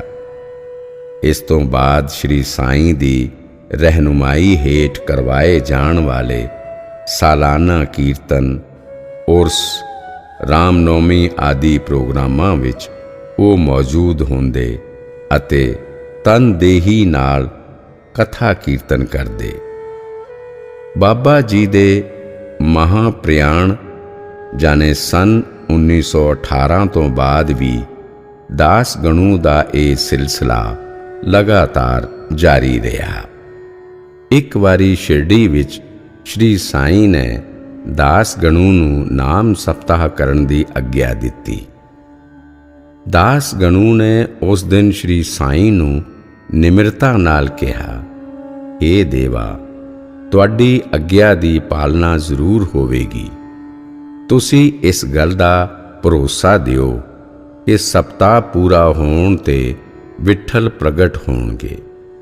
ਸ਼੍ਰੀ ਸਾਈਂ ਨੇ ਕਿਹਾ, "ਹਾਂ ਹਾਂ, ਵਿਠਲ ਜ਼ਰੂਰ ਪ੍ਰਗਟ ਹੋਣਗੇ, ਪਰੰਤੂ ਭਗਤਾਂ ਵਿੱਚ ਸ਼ਰਧਾ ਤੇ ਭਾਰੀ ਉਤਸੁਕਤਾ ਹੋਣੀ ਜ਼ਰੂਰੀ ਹੈ। ਡਾਕੁਰ ਦੀ ਡੰਕਪੁਰੀ, ਵਿਠਲ ਦਾ ਪੰਡਰਪੁਰ ਤੇ ਕ੍ਰਿਸ਼ਨ ਦੀ ਦਵਾਰਕਾ ਸਾਰੇ ਸ਼ਿਰਡੀ ਵਿੱਚ ਹੀ ਹਨ। ਕਿਸੇ ਨੂੰ ਦੂਰ ਜਾਣ ਦੀ ਲੋੜ ਨਹੀਂ। ਭਗਤਾਂ ਵਿੱਚ ਸ਼ਰਧਾ, ਭਗਤੀ ਤੇ ਪ੍ਰੇਮ ਦੀ ਧਾਰਾ ਵਹੇਗੀ ਤਾਂ ਉਹ ਖੁਦ ਪ੍ਰਗਟ ਹੋ ਜਾਣਗੇ। ਉਹ ਤਾਂ ਇੱਥੇ ਹੀ ਵਿਰਾਜਮਾਨ ਹਨ। ਸਪਤਾਹ ਦੇ ਖਤਮ ਹੋਣ ਤੇ ਦਾਸ ਗਣੂ ਨੇ ਸ਼ਿਰਡੀ ਵਿੱਚ ਹੀ ਵਿਠਲ ਦੇ ਦਰਸ਼ਨ ਕੀਤੇ। ਸ਼੍ਰੀ ਸਾਈਂ ਦਾ ਵਾਅਦਾ ਪੂਰਾ ਹੋਇਆ। ਭਗਤੀ ਜਦੋਂ ਆਪਣੀ ਸਿਖਰ ਤੇ ਹੁੰਦੀ ਹੈ ਤਾਂ ਭਗਵਾਨ ਜ਼ਰੂਰ ਪ੍ਰਗਟ ਹੁੰਦੇ ਹਨ। ਦਾਸ ਗਣੂ ਦੇ ਵਿਸ਼ਵਾਸ ਨੂੰ ਸ਼੍ਰੀ ਸਾਈਂ ਲਗਾਤਾਰ ਪੱਕਾ ਕਰਦੇ ਜਾਂਦੇ। ਇਸ ਲਈ ਸ਼੍ਰੀ ਸਾਈਂ ਤਰ੍ਹਾਂ ਤਰ੍ਹਾਂ ਦੀਆਂ ਲੀਲਾਵਾਂ ਕਰਦੇ ਅਤੇ ਚਮਤਕਾਰ ਕਰਦੇ। ਇੱਕ ਵਾਰੀ ਮਹਾਸ਼ਿਵਰਾਤਰੀ ਵਾਲੇ ਦਿਨ ਦਾਸ ਗਣੂ ਨੇ ਸ਼੍ਰੀ ਸਾਈਂ ਨੂੰ ਕਿਹਾ, "ਅੱਜ ਪਰਵ ਕਾਲ ਮੌਕੇ ਮੈਂ ਸ਼ਿਰਡੀ ਤੋਂ 3 ਮੀਲ ਦੂਰ ਸਿੰਗਾਵਾਂ ਜਾ ਕੇ ਗੋਦਾਵਰੀ ਵਿੱਚ ਗੰਗਾ ਇਸ਼ਨਾਨ ਕਰਨਾ ਚਾਹੁੰਦਾ ਹਾਂ। ਤੁਸੀਂ ਮੈਨੂੰ ਆਗਿਆ ਦਿਓ।" ਸ਼੍ਰੀ ਸਾਈਂ ਨੇ ਦਾਸ ਗਣੂ ਤੋਂ ਪੁੱਛਿਆ, "ਪਰੰਤੂ ਤੁਸੀਂ ਉੱਥੇ ਜਾ ਕੇ ਕੀ ਕਰੋਗੇ?" ਦਾਸ ਗਣੂ ਇਹ ਸੁਣ ਕੇ ਉਦਾਸ ਹੋ ਗਏ। ਸ਼੍ਰੀ ਸਾਈਂ ਬੋਲੇ, "ਗੰਗਾ ਤਾਂ ਇੱਥੇ ਵੀ ਮੇਰੇ ਚਰਨਾਂ ਵਿੱਚ ਹੈ, ਇੰਨੀ ਦੂਰ ਨਾ ਜਾਓ। ਸ਼੍ਰੀ ਸਾਈਂ ਦੇ ਵਚਨ ਸੁਣ ਕੇ ਦਾਸ ਗਣੂ ਸੰਤੁਸ਼ਟ ਨਹੀਂ ਹੋਏ। ਤਦ ਸ਼੍ਰੀ ਸਾਈਂ ਨੇ ਦਾਸ ਗਣੂ ਨੂੰ ਆਪਣੇ ਕੋਲ ਬੁਲਾਇਆ ਅਤੇ ਕਿਹਾ, "ਆਪਣੀ ਅੰਜਲੀ ਮੇਰੇ ਚਰਨਾਂ ਕੋਲ ਲਿਆਓ।" ਦਾਸ ਗਣੂ ਨੇ ਜਿੱਦਾਂ ਹੀ ਅੰਜਲੀ ਸ਼੍ਰੀ ਚਰਨਾਂ ਵੱਲ ਕੀਤੀ, ਸ਼੍ਰੀ ਸਾਈਂ ਦੇ ਸ਼੍ਰੀ ਚਰਨਾਂ ਵਿੱਚੋਂ ਗੰਗਾ ਦੀ ਪਤਲੀ ਧਾਰਾ ਨਿਕਲੀ ਅਤੇ ਦਾਸ ਗਣੂ ਦੀ ਅੰਜਲੀ ਜਲ ਨਾਲ ਭਰ ਗਈ। ਦਾਸ ਗਣੂ ਨੇ ਉਹ ਜਲ ਨਹੀਂ ਪੀਤਾ, ਸਗੋਂ ਆਪਣੇ ਸਿਰ ਤੇ ਛਿੜਕ ਲਿਆ। ਇਸ ਲੀਲਾ ਨਾਲ ਈਸ਼ਵਰੀ ਹੋਂਦ ਦਾ ਸਪਸ਼ਟ ਸੰਕੇਤ ਹੋਣ ਤੋਂ ਬਾਅਦ ਵੀ ਦਾਸ ਗਣੂ ਸ਼੍ਰੀ ਸਾਈਂ ਨੂੰ ਈਸ਼ਵਰ ਸਰੂਪ ਨਹੀਂ ਮੰਨ ਸਕੇ। ਦਾਸ ਗਣੂ ਉਤਸਵ ਆਯੋਜਨਾ ਤੇ ਸ਼ਿਰਡੀ ਆਉਂਦੇ, ਕੁਝ ਹਫ਼ਤੇ ਤੱਕ ਰੁਕਦੇ। ਉਦੋਂ ਸ਼੍ਰੀ ਸਾਈਂ ਉਹਨਾਂ ਨੂੰ ਵਿਸ਼ਨੂੰ ਸਹਿਸਤਰਨਾਮ ਪੜ੍ਹਨ ਲਈ ਕਹਿੰਦੇ ਤਾਂ ਕਿ ਦਾਸ ਗਣੂ ਦੀ ਸ਼ਖਸੀਅਤ ਦਾ ਸ਼ੁੱਧੀਕਰਨ ਹੋਵੇ, ਵਿਹਾਰ ਵਿੱਚ ਪਵਿੱਤਰਤਾ ਆਵੇ ਅਤੇ ਬਾਬਾ ਜੀ ਪ੍ਰਤੀ ਭਗਤੀ ਤੇ ਵਿਸ਼ਵਾਸ ਹੌਲੀ-ਹੌਲੀ ਪੱਕਾ ਹੋਵੇ। ਘੱਟ ਪੜ੍ਹੇ ਲਿਖੇ ਹੋਣ ਤੋਂ ਬਾਅਦ ਵੀ ਦਾਸ ਗਣੂ ਸੰਸਕ੍ਰਿਤ ਦੇ ਗ੍ਰੰਥ ਪੜ੍ਹ ਕੇ ਆਸਾਨੀ ਨਾਲ ਉਹਨਾਂ ਦਾ ਅਰਥ ਸਮਝ ਲੈਂਦੇ ਸਨ ਅਤੇ ਗਿਆਨ ਨੂੰ ਦਿਮਾਗ ਵਿੱਚ ਬਿਠਾ ਲੈਂਦੇ ਸਨ। ਉਹ ਸ਼੍ਰੀ ਸਾਈਂ ਦੀ ਅਦ੍ਰਿਸ਼ ਬ੍ਰਹਮ ਸ਼ਕਤੀ ਦਾ ਹੀ ਅਸਰ ਸੀ ਜੋ ਦਾਸ ਗਣੂ ਦੇ ਗਿਆਨ ਵਾਧੇ ਵਿੱਚ ਲਗਾਤਾਰ ਸਹਾਈ ਬਣ ਰਿਹਾ ਸੀ। ਸ਼੍ਰੀ ਸਾਈਂ ਸਹੀ ਮੌਕਾ ਮਿਲਣ ਤੇ ਸੰਕੇਤ ਦੇ ਕੇ ਵੀ ਦਾਸ ਗਣੂ ਦੇ ਗਿਆਨ ਵਿੱਚ ਵਾਧਾ ਕਰਨ ਵਿੱਚ ਹਮੇਸ਼ਾ ਸਹਾਈ ਬਣੇ ਰਹੇ। ਦਾਸ ਗਣੂ ਦੇ ਮਨ ਵਿੱਚ ਗਿਆਨਦੇਵ ਵੱਲੋਂ ਮਰਾਠੀ ਭਾਸ਼ਾ ਵਿੱਚ ਤਿਆਰ ਕੀਤੀ ਕਿਤਾਬ ਅੰਮ੍ਰਿਤਾ ਅਨੁਭਵ ਦੀ ਟੀਕਾ ਗੱਦ ਸ਼ੈਲੀ ਵਿੱਚ ਲਿਖਣ ਦਾ ਵਿਚਾਰ ਆਇਆ। ਇਹ ਕੰਮ ਵਿਦਵਾਨਾਂ ਲਈ ਵੀ ਬਹੁਤ ਮੁਸ਼ਕਲ ਸੀ ਅਤੇ ਉਦੋਂ ਤੱਕ ਕਿਸੇ ਨੇ ਉਸ ਨੂੰ ਆਪਣੇ ਹੱਥ ਵਿੱਚ ਨਹੀਂ ਲਿਆ ਸੀ। ਦਾਸ ਗਣੂ ਨੇ ਵੀ ਵਾਰ-ਵਾਰ ਕਿਤਾਬ ਪੜ੍ਹ ਕੇ ਅਸੰਭਵ ਨੂੰ ਸੰਭਵ ਬਣਾਉਣ ਦੀ ਕੋਸ਼ਿਸ਼ ਕੀਤੀ, ਪਰੰਤੂ ਸਫਲ ਨਹੀਂ ਹੋਏ। ਥੱਕ ਹਾਰ ਕੇ ਉਹ ਸ਼੍ਰੀ ਸਾਈਂ ਕੋਲ ਆਏ ਅਤੇ ਉਹਨਾਂ ਨੇ ਬੇਨਤੀ ਕਰਦਿਆਂ ਕਿਹਾ, ਮੈਂ ਅੰਮ੍ਰਿਤਾ ਅਨੁਭਵ ਦਾ ਮਰਾਠੀ ਵਿੱਚ ਗੱਦ ਅਨੁਵਾਦ ਕਰਨਾ ਚਾਹੁੰਦਾ ਹਾਂ, ਕਿਵੇਂ ਕਰਾਂ? ਸ਼੍ਰੀ ਸਾਈਂ ਨੇ ਕਿਹਾ, ਤੁਸੀਂ ਜ਼ਰੂਰ ਕਰੋ, ਮੇਰਾ ਆਸ਼ੀਰਵਾਦ ਤੁਹਾਡੇ ਨਾਲ ਹੈ। ਇਸ ਪਿੱਛੇ ਦਾਸ ਗਣੂ ਨੇ ਕੰਮ ਸ਼ੁਰੂ ਕੀਤਾ। ਅੰਮ੍ਰਿਤ ਅਨੁਭਵ ਦੀਆਂ ਪਹੇਲੀਆਂ, ਤਰਕਾਂ, ਗੂੜ ਅਰਥਾਂ ਦੇ ਦਾਰਸ਼ਨਿਕ ਪਹਿਲੂਆਂ ਨੂੰ ਉਹ ਆਸਾਨੀ ਨਾਲ ਉਦਾਹਰਣਾਂ ਸਹਿਤ ਸਪਸ਼ਟ ਕਰਦੇ ਗਏ ਅਤੇ ਸਫਲਤਾਪੂਰਵਕ ਕੰਮ ਪੂਰਾ ਕੀਤਾ। ਉਹਨਾਂ ਦੇ ਇਸ ਕੰਮ ਨੂੰ ਵਿਦਵਾਨਾਂ, ਪੰਡਤਾਂ ਤੇ ਆਲੋਚਕਾਂ ਨੇ ਬਹੁਤ ਸਰਾਹਿਆ। ਸ਼੍ਰੀ ਸਾਈਂ ਨੇ ਦਾਸ ਗਣੂ ਤੋਂ ਗ੍ਰੰਥਾਂ ਦਾ ਪਠਨ ਪਾਠਨ ਉਹਨਾਂ ਦੇ ਗਿਆਨ ਵਾਧੇ ਲਈ ਕਰਵਾਇਆ, ਤਾਂ ਕਿ ਗਿਆਨ ਦੀ ਵਗਦੀ ਧਾਰਾ ਉਹਨਾਂ ਨੂੰ ਤਰੰਗਿਤ ਤੇ ਆਂਦੋਲਿਤ ਕਰੇ ਅਤੇ ਦਾਸ ਗਣੂ ਖੁਦ ਕਿਸੇ ਨਵੀਂ ਕ੍ਰਿਤੀ ਦੀ ਸਿਰਜਣਾ ਕਰਨ। ਦਾਸ ਗਣੂ ਦੇ ਮਨ ਵਿੱਚ ਸੰਸਕ੍ਰਿਤ ਉਪਨਿਸ਼ਦ ਈਸ਼ਾਵਾਸਯ ਦਾ ਮਰਾਠੀ ਭਾਸ਼ਾ ਵਿੱਚ ਟੀਕਾ ਲਿਖਣ ਦਾ ਵਿਚਾਰ ਆਇਆ। ਇਹ ਉਪਨਿਸ਼ਦ ਅਧਿਆਤਮ ਦੇ ਗੁਰੂ ਗੰਭੀਰ ਭੇਦਾਂ ਤੇ ਵਿਚਾਰਾਂ ਨਾਲ ਭਰਪੂਰ ਹੈ। ਅਜਿਹਾ ਮੰਨਿਆ ਜਾਂਦਾ ਹੈ ਕਿ ਹਿੰਦੂ ਧਰਮ ਦੇ ਬਾਕੀ ਸਾਰੇ ਗ੍ਰੰਥ ਆਲੋਪ ਹੋ ਜਾਣ ਤਾਂ ਵੀ ਇੱਕ ਮਾਤਰ ਈਸ਼ਾਵਾਸਯੋਪਨਿਸ਼ਦ ਰਾਹੀਂ ਮੁੜ ਹਿੰਦੂ ਧਰਮ ਦਾ ਨਿਰਮਾਣ ਕੀਤਾ ਜਾ ਸਕਦਾ ਹੈ। ਦਾਸ ਗਣੂ ਨੇ ਸ਼੍ਰੀ ਸਾਈਂ ਦੇ ਸਾਹਮਣੇ ਆਪਣੀ ਇੱਛਾ ਪ੍ਰਗਟ ਕੀਤੀ। ਸ਼੍ਰੀ ਸਾਈਂ ਵੀ ਚਾਹੁੰਦੇ ਸਨ ਕਿ ਇਹ ਕੰਮ ਹੋਵੇ। ਇਸ ਲਈ ਸ਼੍ਰੀ ਸਾਈਂ ਨੇ ਦਾਸ ਗਣੂ ਨੂੰ ਕਿਹਾ, ਕੰਮ ਕਰੋ, ਮੇਰਾ ਆਸ਼ੀਰਵਾਦ ਤੁਹਾਡੇ ਨਾਲ ਹੈ। ਕੰਮ ਸ਼ੁਰੂ ਕਰਨ ਤੋਂ ਪਹਿਲਾਂ ਦਾਸ ਗਣੂ ਨੇ ਕਈ ਵਾਰ ਇਹ ਗ੍ਰੰਥ ਪੜ੍ਹਿਆ। ਇਸ ਦੇ ਗੁਪਤ ਅਰਥ ਤੇ ਭਾਵਾਂ ਨੂੰ ਸਮਝਣ ਦੀ ਕੋਸ਼ਿਸ਼ ਕੀਤੀ, ਪਰੰਤੂ ਸਾਰ ਤੱਤ ਨੂੰ ਚੰਗੀ ਤਰ੍ਹਾਂ ਨਾ ਸਮਝ ਸਕਣ ਕਾਰਨ ਕੰਮ ਵਿੱਚ ਮੁਸ਼ਕਿਲ ਆ ਰਹੀ ਸੀ। ਦਾਸ ਗਣੂ ਦੁਬਾਰਾ ਸ਼੍ਰੀ ਸਾਈਂ ਕੋਲ ਆਏ ਅਤੇ ਬੋਲੇ, ਬਾਬਾ ਜੀ, ਤੁਸੀਂ ਟੀਕਾ ਲਿਖਣ ਦਾ ਕੰਮ ਆਸ਼ੀਰਵਾਦ ਦੇ ਕੇ ਸ਼ੁਰੂ ਕਰਵਾਇਆ ਅਤੇ ਤੁਸੀਂ ਹੀ ਵਿੱਚ ਰੁਕਾਵਟਾਂ ਪੈਦਾ ਕਰ ਦਿੰਦੇ ਹੋ। ਇਹ ਤੁਹਾਡੀ ਕਿਹੋ ਜਿਹੀ ਲੀਲਾ ਹੈ? ਤੁਹਾਡੀਆਂ ਰੁਕਾਵਟਾਂ ਭਲਾ ਮੇਰੇ ਕੋਲੋਂ ਕਿਵੇਂ ਦੂਰ ਹੋਣਗੀਆਂ? ਕੰਮ ਰੁਕ ਗਿਆ ਹੈ, ਹੁਣ ਰੁਕਾਵਟਾਂ ਨੂੰ ਤੁਸੀਂ ਹੀ ਦੂਰ ਕਰੋ। ਸਾਰ ਤੱਤ ਦੀਆਂ ਸ਼ੰਕਾਵਾਂ ਦਾ ਤੁਸੀਂ ਹੀ ਹੱਲ ਕੱਢੋ। ਸ਼੍ਰੀ ਸਾਈਂ ਨੇ ਕਿਹਾ, ਜਦੋਂ ਤੁਸੀਂ ਵਾਪਸ ਮੁੰਬਈ ਜਾਓਗੇ ਅਤੇ ਵਿਲੇ ਪਾਰਲੇ ਪਹੁੰਚੋਗੇ ਤਾਂ ਉੱਥੇ ਕਾਕਾ ਦੀ ਨੌਕਰਾਣੀ ਤੁਹਾਡੀਆਂ ਸ਼ੰਕਾਵਾਂ ਦੂਰ ਕਰ ਦੇਵੇਗੀ। ਸ਼੍ਰੀ ਸਾਈਂ ਦੇ ਵਚਨਾਂ ਤੇ ਪੂਰਨ ਵਿਸ਼ਵਾਸ ਕਰਕੇ ਦਾਸ ਗਣੂ ਮੁੰਬਈ ਲਈ ਨਿਕਲ ਗਏ ਅਤੇ ਵਿਲੇ ਪਾਰਲੇ ਪਹੁੰਚ ਕੇ ਕਾਕਾ ਦੀਕਸ਼ਿਤ ਦੇ ਘਰ ਰੁਕੇ। ਉਹਨਾਂ ਨੂੰ ਨੌਕਰਾਣੀ ਨੂੰ ਦੇਖਣ ਦੀ ਉਤਸੁਕਤਾ ਹੋ ਰਹੀ ਸੀ।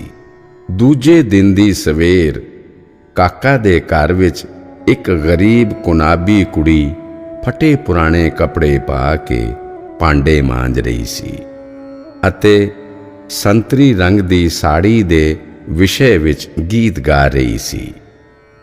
ਦਾਸ ਗਣੂ ਦੀ ਨੀਂਦ ਖੁੱਲੀ ਅਤੇ ਉਹ ਕੁੜੀ ਦੇ ਮਧੁਰ ਗੀਤ ਵੱਲ ਖਿੱਚੇ ਚਲੇ ਗਏ। ਉਹਨਾਂ ਨੇ ਦੇਖਿਆ ਕਿ ਫਟੇ ਕੱਪੜਿਆਂ ਵਿੱਚ ਇਹ ਕੁੜੀ ਭਾਂਡੇ ਮਾਂਜ ਰਹੀ ਹੈ। ਉਸ ਕੋਲ ਨਾ ਤਾਂ ਪਾਉਣ ਲਈ ਪੂਰੇ ਕੱਪੜੇ ਹਨ ਅਤੇ ਨਾ ਹੀ ਖਾਣ ਲਈ ਲੋੜੀਂਦਾ ਭੋਜਨ। ਗਰੀਬੀ ਵਿੱਚ ਵੀ ਉਹ ਖੁਸ਼ ਹੈ ਅਤੇ ਖੁਸ਼ੀ-ਖੁਸ਼ੀ ਗੀਤ ਗਾ ਰਹੀ ਹੈ। ਦਾਸ ਗਣੂ ਨੇ ਮੋਰੇਸ਼ਵਰ ਪ੍ਰਧਾਨ ਨੂੰ ਕਿਹਾ, ਇਸ ਕੁੜੀ ਨੂੰ ਦੇਖੋ, ਸਰੀਰ ਤੇ ਪੂਰੇ ਕੱਪੜੇ ਵੀ ਨਹੀਂ, ਇਸ ਨੂੰ ਨਵੀਂ ਸਾੜੀ ਪਾਉਣ ਲਈ ਦਿਓ। ਮੋਰੇਸ਼ਵਰ ਨੇ ਤੁਰੰਤ ਉਸ ਨੂੰ ਇੱਕ ਨਵੀਂ ਸਾੜੀ ਮੰਗਵਾ ਕੇ ਦਿੱਤੀ। ਕੁਣਾਬੀ ਕੁੜੀ ਦੂਜੇ ਦਿਨ ਨਵੀਂ ਸਾੜੀ ਪਾ ਕੇ ਆਈ। ਉਹ ਵਿਹੜੇ ਵਿੱਚ ਖੁਸ਼ੀ ਨਾਲ ਨੱਚਣ ਲੱਗੀ ਅਤੇ ਬਾਕੀ ਕੁੜੀਆਂ ਨਾਲ ਫੁਗੜੀ ਜਾਣੇ ਮਰਾਠੀ ਨ੍ਰਿਤ ਕਰਨ ਲੱਗੀ। ਉਸ ਦੇ ਅਗਲੇ ਦਿਨ ਉਸਨੇ ਨਵੀਂ ਸਾੜੀ ਆਪਣੇ ਬਕਸੇ ਵਿੱਚ ਸੰਭਾਲ ਕੇ ਰੱਖ ਦਿੱਤੀ ਅਤੇ ਫਟੇ ਪੁਰਾਣੇ ਕੱਪੜੇ ਪਾ ਕੇ ਕੰਮ ਤੇ ਆ ਗਈ। ਦਾਸ ਗਣੂ ਨੇ ਉਸ ਨੂੰ ਧਿਆਨ ਨਾਲ ਦੇਖਿਆ।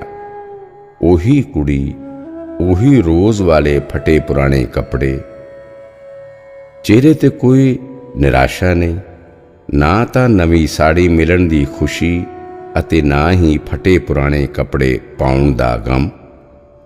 ਅਸਮਰਥਤਾ ਕਾਰਨ ਫਟੇ ਕੱਪੜੇ ਪਾਉਣਾ ਅਤੇ ਸਮਰੱਥ ਹੋਣ ਤੇ ਵੀ ਉਹੀ ਕਰਨਾ, ਇਸ ਨੂੰ ਕਹਿੰਦੇ ਹਨ ਆਪਣੀ ਗਰੀਬੀ ਨੂੰ ਸ਼ਾਨ ਨਾਲ ਗ੍ਰਹਿਣ ਕਰਨਾ। ਸੁੱਖ ਤੇ ਦੁੱਖ ਤਾਂ ਸਿਰਫ ਮਾਨਸਿਕ ਸਥਿਤੀ ਤੇ ਨਿਰਭਰ ਹਨ। ਦਾਸ ਗਣੂ ਨੂੰ ਆਪਣੀਆਂ ਸਮੱਸਿਆਵਾਂ ਦੇ ਹੱਲ ਦਾ ਰਾਹ ਮਿਲ ਗਿਆ ਸੀ। ਬਾਬਾ ਜੀ ਦੇ ਵਚਨ ਸੱਚ ਸਿੱਧ ਹੋਏ ਅਤੇ ਕਾਕਾ ਦੀ ਨੌਕਰਾਣੀ ਸਮੱਸਿਆ ਦਾ ਹੱਲ ਕੱਢਣ ਵਿੱਚ ਦਾਸ ਗਣੂ ਦੀ ਮਦਦਗਾਰ ਸਾਬਿਤ ਹੋਈ। ਈਸ਼ਾਵਾਸਯੋਪਨਿਸ਼ਦ ਦਾ ਮੁੱਖ ਵਿਸ਼ਾ ਹੈ, ਈਸ਼ ਦਾ ਵਾਸ ਕਿੱਥੇ ਹੈ, ਈਸ਼ ਕੀ ਹੈ, ਈਸ਼ ਨੇ ਕੀ ਰਚਿਆ, ਈਸ਼ ਦੀ ਕਾਰਜ ਯੋਜਨਾ ਕੀ ਹੈ ਆਦਿ ਦੀ ਪੇਸ਼ਕਾਰੀ। ਸ਼੍ਰੀ ਸਾਈਂ ਨੇ ਇਹ ਸੰਕੇਤ ਦਿੱਤਾ ਕਿ ਗਰੀਬ ਨੌਕਰਾਣੀ ਵਿੱਚ ਵੀ ਈਸ਼ਵਰ ਦਾ ਵਾਸ ਹੈ। ਆਤਮਾ ਭਾਵੇਂ ਕਿਸੇ ਵੀ ਪ੍ਰਾਣੀ ਦੀ ਹੋਵੇ, ਸਾਰੇ ਈਸ਼ਵਰ ਦਾ ਅੰਸ਼ ਹਨ। ਸਾਰਿਆਂ ਵਿੱਚ ਈਸ਼ਵਰ ਹੈ। ਹਰੇਕ ਆਤਮਾ ਵਿੱਚ ਪਰਮਾਤਮਾ ਦਾ ਨਿਵਾਸ ਹੈ। ਕੁਣਾਬੀ ਕੁੜੀ ਆਤਮਾ ਦਾ ਪ੍ਰਤੀਕ ਹੈ। ਉਹ ਫਟੀ ਪੁਰਾਣੀ ਸਾੜੀ ਪਹਿਨੇ ਜਾਂ ਨਵੀਂ ਸਾੜੀ ਪਹਿਨੇ, ਆਤਮਾ ਦਾ ਸਰੂਪ ਦੋਹਾਂ ਵਿੱਚ ਇੱਕ ਹੀ ਹੈ। ਕੁਣਾਬੀ ਕੁੜੀ ਕਦੀ ਬਰਤਨ ਮਾਂਜਦੀ ਹੈ, ਕਦੀ ਗੀਤ ਗਾਉਂਦੀ ਹੈ, ਕਦੀ ਨਵੀਂ ਸਾੜੀ ਪਾਉਂਦੀ ਹੈ, ਕਦੀ ਫੁਗੜੀ ਕਰਦੀ ਹੈ, ਕਦੀ ਫਟੇ ਪੁਰਾਣੇ ਕੱਪੜੇ ਪਹਿਨਦੀ ਹੈ। ਇਸ ਦਾ ਅਰਥ ਇਹ ਹੈ ਕਿ ਆਤਮਾ ਧਰਤੀ ਤੇ ਸਰੀਰ ਰੂਪ ਵਿੱਚ ਆ ਕੇ ਵੱਖ-ਵੱਖ ਕਿਰਿਆਵਾਂ ਕਰਦੀ ਹੈ। ਭਾਂਡੇ ਮਾਂਜਣਾ ਜੀਵਨ ਸੰਘਰਸ਼ ਕਰਨ ਦਾ ਪ੍ਰਤੀਕ ਹੈ। ਸੰਸਾਰ ਵਿੱਚ ਜੀਵਨ ਸੰਘਰਸ਼ ਕਰਨ ਵਾਲਿਆਂ ਨੂੰ ਨਵੇਂ ਕੱਪੜੇ ਵੀ ਮਿਲ ਸਕਦੇ ਹਨ ਅਤੇ ਫਟੇ ਪੁਰਾਣੇ ਕੱਪੜਿਆਂ ਵਿੱਚ ਵੀ ਰਹਿਣਾ ਪੈ ਸਕਦਾ ਹੈ। ਇਹ ਸਾਰਾ ਕੁਝ ਵਿਅਕਤੀ ਦੀ ਕਿਸਮਤ ਤੇ ਨਿਰਭਰ ਕਰਦਾ ਹੈ। ਕੁਣਾਬੀ ਕੁੜੀ ਫਟੇ ਪੁਰਾਣੇ ਕੱਪੜਿਆਂ ਵਿੱਚ ਵੀ ਖੁਸ਼ ਹੈ। ਉਸ ਨੂੰ ਵੀ ਉਹ ਈਸ਼ਵਰ ਦੀ ਕਿਰਪਾ ਮੰਨਦੀ ਹੈ। ਇਹ ਇਸ ਤੱਥ ਨੂੰ ਪ੍ਰਗਟਾਉਂਦਾ ਹੈ ਕਿ ਆਤਮਾ ਸਮਾਨਤਾ ਦੀ ਹਾਲਤ ਵਿੱਚ ਹੋਵੇ, ਸੁੱਖ ਦੁੱਖ ਵਿੱਚ ਪ੍ਰਭਾਵਿਤ ਨਾ ਹੋਵੇ। ਹਰ ਤਰ੍ਹਾਂ ਦੇ ਜੀਵਨ ਸੰਘਰਸ਼ ਵਿੱਚ ਸਮਾਨ ਭਾਵ ਨਾਲ ਜ਼ਿੰਦਗੀ ਜਿਉਣੀ ਚਾਹੀਦੀ ਹੈ। ਦਾਸ ਗਣੂ ਨੇ ਅਧਿਆਤਮਕ ਗਿਆਨ ਦਾ ਅਥਾਹ ਪ੍ਰਕਾਸ਼ ਪੁੰਜ ਕਾਕਾ ਦੀ ਨੌਕਰਾਣੀ ਦੀਆਂ ਗਤੀਵਿਧੀਆਂ ਵਿੱਚੋਂ ਹਾਸਲ ਕੀਤਾ ਅਤੇ ਸ਼੍ਰੀ ਸਾਈਂ ਦੇ ਸੰਕੇਤ ਨਾਲ ਅਰਥ ਬੋਧ ਹਾਸਲ ਕਰਕੇ ਉਹਨਾਂ ਨੇ ਈਸ਼ਾਵਾਸਯੋਪਨਿਸ਼ਦ ਦਾ ਟੀਕਾ ਪੂਰਾ ਕੀਤਾ। ਦਾਸ ਗਣੂ ਦੀ ਇੱਕ ਖਾਸ ਵਿਸ਼ੇਸ਼ਤਾ ਸੀ।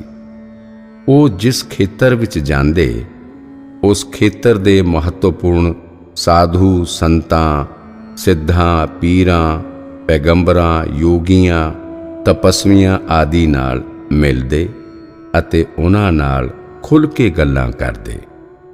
ਉਹਨਾਂ ਦੇ ਜੀਵਨ ਚਰਿੱਤਰ ਨੂੰ ਡੂੰਘਾਈ ਨਾਲ ਸਮਝਣ ਦੀ ਕੋਸ਼ਿਸ਼ ਕਰਦੇ।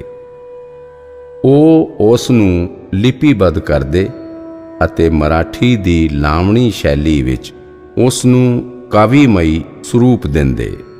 ਉਹਨਾਂ ਨੇ 100 ਤੋਂ ਵੱਧ ਯੁੱਗ ਪ੍ਰਧਾਨ ਧਾਰਮਿਕ ਸ਼ਖਸੀਅਤਾਂ ਨੂੰ ਰਚਨਾ ਦਾ ਵਿਸ਼ਾ ਬਣਾ ਕੇ ਆਪਣੇ ਕਾਵਿ ਵਿੱਚ ਉਤਾਰਿਆ। ਸ਼੍ਰੀ ਸੰਤ ਕਥਾਮ੍ਰਿਤ, ਸ਼੍ਰੀ ਭਗਤੀ ਲੀਲਾਮ੍ਰਿਤ ਅਤੇ ਸ਼੍ਰੀ ਭਗਤੀ ਸਾਰਾਮ੍ਰਿਤ ਵਿੱਚ ਸਾਨੂੰ ਸੰਤਾਂ ਦੀ ਸ਼ਖਸੀਅਤ ਦੇਖਣ ਨੂੰ ਮਿਲਦੀ ਹੈ। ਇਹ ਕਿਤਾਬਾਂ ਦਾਸ ਗਣੂ ਨੇ ਸ਼੍ਰੀ ਸਾਈਂ ਦੀ ਸਮਾਧੀ ਲੈਣ ਤੋਂ ਪਹਿਲਾਂ ਹੀ ਲਿਖ ਲਈਆਂ ਸਨ। ਇਹਨਾਂ ਕਿਤਾਬਾਂ ਵਿੱਚ ਦਾਸ ਗਣੂ ਨੇ ਸ਼੍ਰੀ ਸਾਈਂ ਦੇ ਸੰਦਰਭ ਵਿੱਚ 7 ਅਧਿਆਏ ਲਿਖੇ ਹਨ, ਜਿਹੜੇ ਬੇਹੱਦ ਪ੍ਰਭਾਵਸ਼ਾਲੀ, ਮਹੱਤਵਪੂਰਨ ਤੇ ਤਤ ਗਿਆਨ ਨਾਲ ਭਰਪੂਰ ਹਨ। ਸ਼੍ਰੀ ਸਾਈਂ ਦੇ ਗੁਣਗਾਨ ਲਈ ਦਾਸ ਗਣੂ ਨੇ ਸ਼੍ਰੀ ਸਾਈਨਾਥ ਸਤਵ ਮੰਜਰੀ ਲਿਖੀ ਅਤੇ ਇਹ ਕਿਤਾਬ ਸਾਈਂ ਦੇ ਹੱਥਾਂ ਵਿੱਚ ਭੇਟ ਕੀਤੀ। ਸਾਈਂ ਦੀ ਮਹਾ ਸਮਾਧੀ ਤੋਂ ਸਿਰਫ 37 ਦਿਨ ਪਹਿਲਾਂ ਇਹ ਕਿਤਾਬ ਲਿਖੀ ਗਈ ਸੀ। ਇਸ ਕਿਤਾਬ ਵਿੱਚ ਦਾਸ ਗਣੂ ਨੇ ਸਾਈਂ ਨੂੰ ਪਰਮੇਸ਼ਵਰ ਦੇ ਰੂਪ ਵਿੱਚ ਸਵੀਕਾਰ ਕੀਤਾ ਹੈ। ਇਸ ਕਿਤਾਬ ਵਿੱਚ ਦਾਸ ਗਣੂ ਦੀ ਸਾਈਂ ਭਗਤੀ ਦਾ ਸਿਖਰ ਸਾਫ਼ ਤੌਰ ਤੇ ਦੇਖਿਆ ਜਾ ਸਕਦਾ ਹੈ। ਦਾਸ ਗਣੂ ਨਾਲ ਸ਼੍ਰੀ ਸਾਈਂ ਦੇ ਅਨੇਕਾਂ ਮਹੱਤਵਪੂਰਨ ਪ੍ਰਸੰਗ ਹਨ। ਇੱਥੇ ਇੱਕ ਪ੍ਰਸੰਗ ਦਾ ਜ਼ਿਕਰ ਕਰਨਾ ਬੇਹੱਦ ਜ਼ਰੂਰੀ ਹੈ।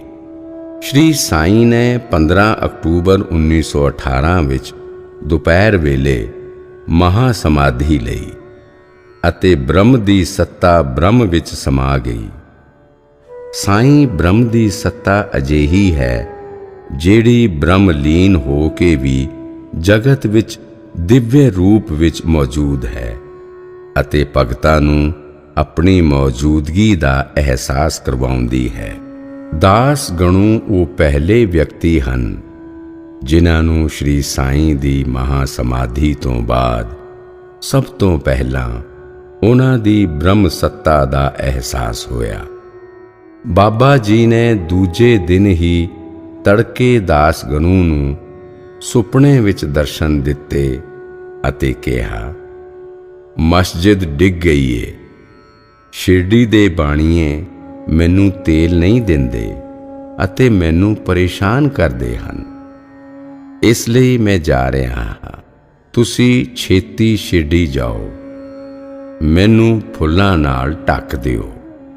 ਮਹਾ ਸਮਾਧੀ ਤੋਂ ਬਾਅਦ ਸ਼੍ਰੀ ਸਾਈਂ ਨੇ ਸੁਪਨੇ ਵਿੱਚ ਦਰਸ਼ਨ ਦੇਣ ਦੀ ਕਿਰਪਾ ਅਤੇ ਆਪਣੀ ਹੋਂਦ ਦਾ ਅਹਿਸਾਸ ਸਭ ਤੋਂ ਪਹਿਲਾਂ ਦਾਸ ਗਣੂ ਨੂੰ ਕਰਵਾਇਆ।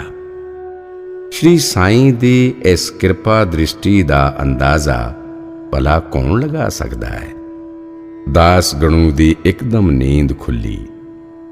ਉਹ ਇੱਕ ਪਲ ਵੀ ਗੁਆਏ ਬਿਨਾ ਪੰਢਰਪੁਰ ਤੋਂ ਸ਼ਿਰਡੀ ਲਈ ਰਵਾਨਾ ਹੋ ਗਏ। ਉਹਨਾਂ ਨੇ ਲਗਾਤਾਰ 3 ਦਿਨ ਖੜੇ ਹੋ ਕੇ ਭਜਨ ਕੀਰਤਨ ਅਤੇ ਹਰੀ ਨਾਮ ਦਾ ਜਾਪ ਕੀਤਾ। ਸ਼੍ਰੀ ਸਾਈਂ ਦੇ ਸੁਪਨੇ ਵਿੱਚ ਦਿੱਤੇ ਦਰਸ਼ਨ ਦੇ ਸੰਕੇਤ ਮੁਤਾਬਕ ਦਾਸ ਗਣੂ ਨੇ ਅਖੰਡ ਕੀਰਤਨ ਦੀ ਫੁੱਲਾਂ ਦੀ ਮਾਲਾ ਸ਼੍ਰੀ ਸਾਈਂ ਦੀ ਪਵਿੱਤਰ ਦੇਹ ਤੇ ਚੜਾਈ। ਬਾਬਾ ਜੀ ਦੀ ਸਮਾਧੀ ਦੇ ਅਗਲੇ ਸਾਲ ਹੀ ਦਾਸ ਗਣੂ ਦੀ ਪਤਨੀ ਦਾ ਸਵਰਗਵਾਸ ਹੋ ਗਿਆ। ਦਾਸ ਗਣੂ ਦੇ ਕੋਈ ਔਲਾਦ ਵੀ ਨਹੀਂ ਸੀ, ਉਹ ਇਕੱਲੇ ਰਹਿ ਗਏ। ਇਸ ਤੋਂ ਬਾਅਦ ਉਹਨਾਂ ਨੇ ਆਪਣੀ ਸਮੁੱਚੀ ਤਾਕਤ ਸ਼੍ਰੀ ਸਾਈਂ ਦੀ ਭਗਤੀ ਵਿੱਚ ਲਗਾ ਦਿੱਤੀ।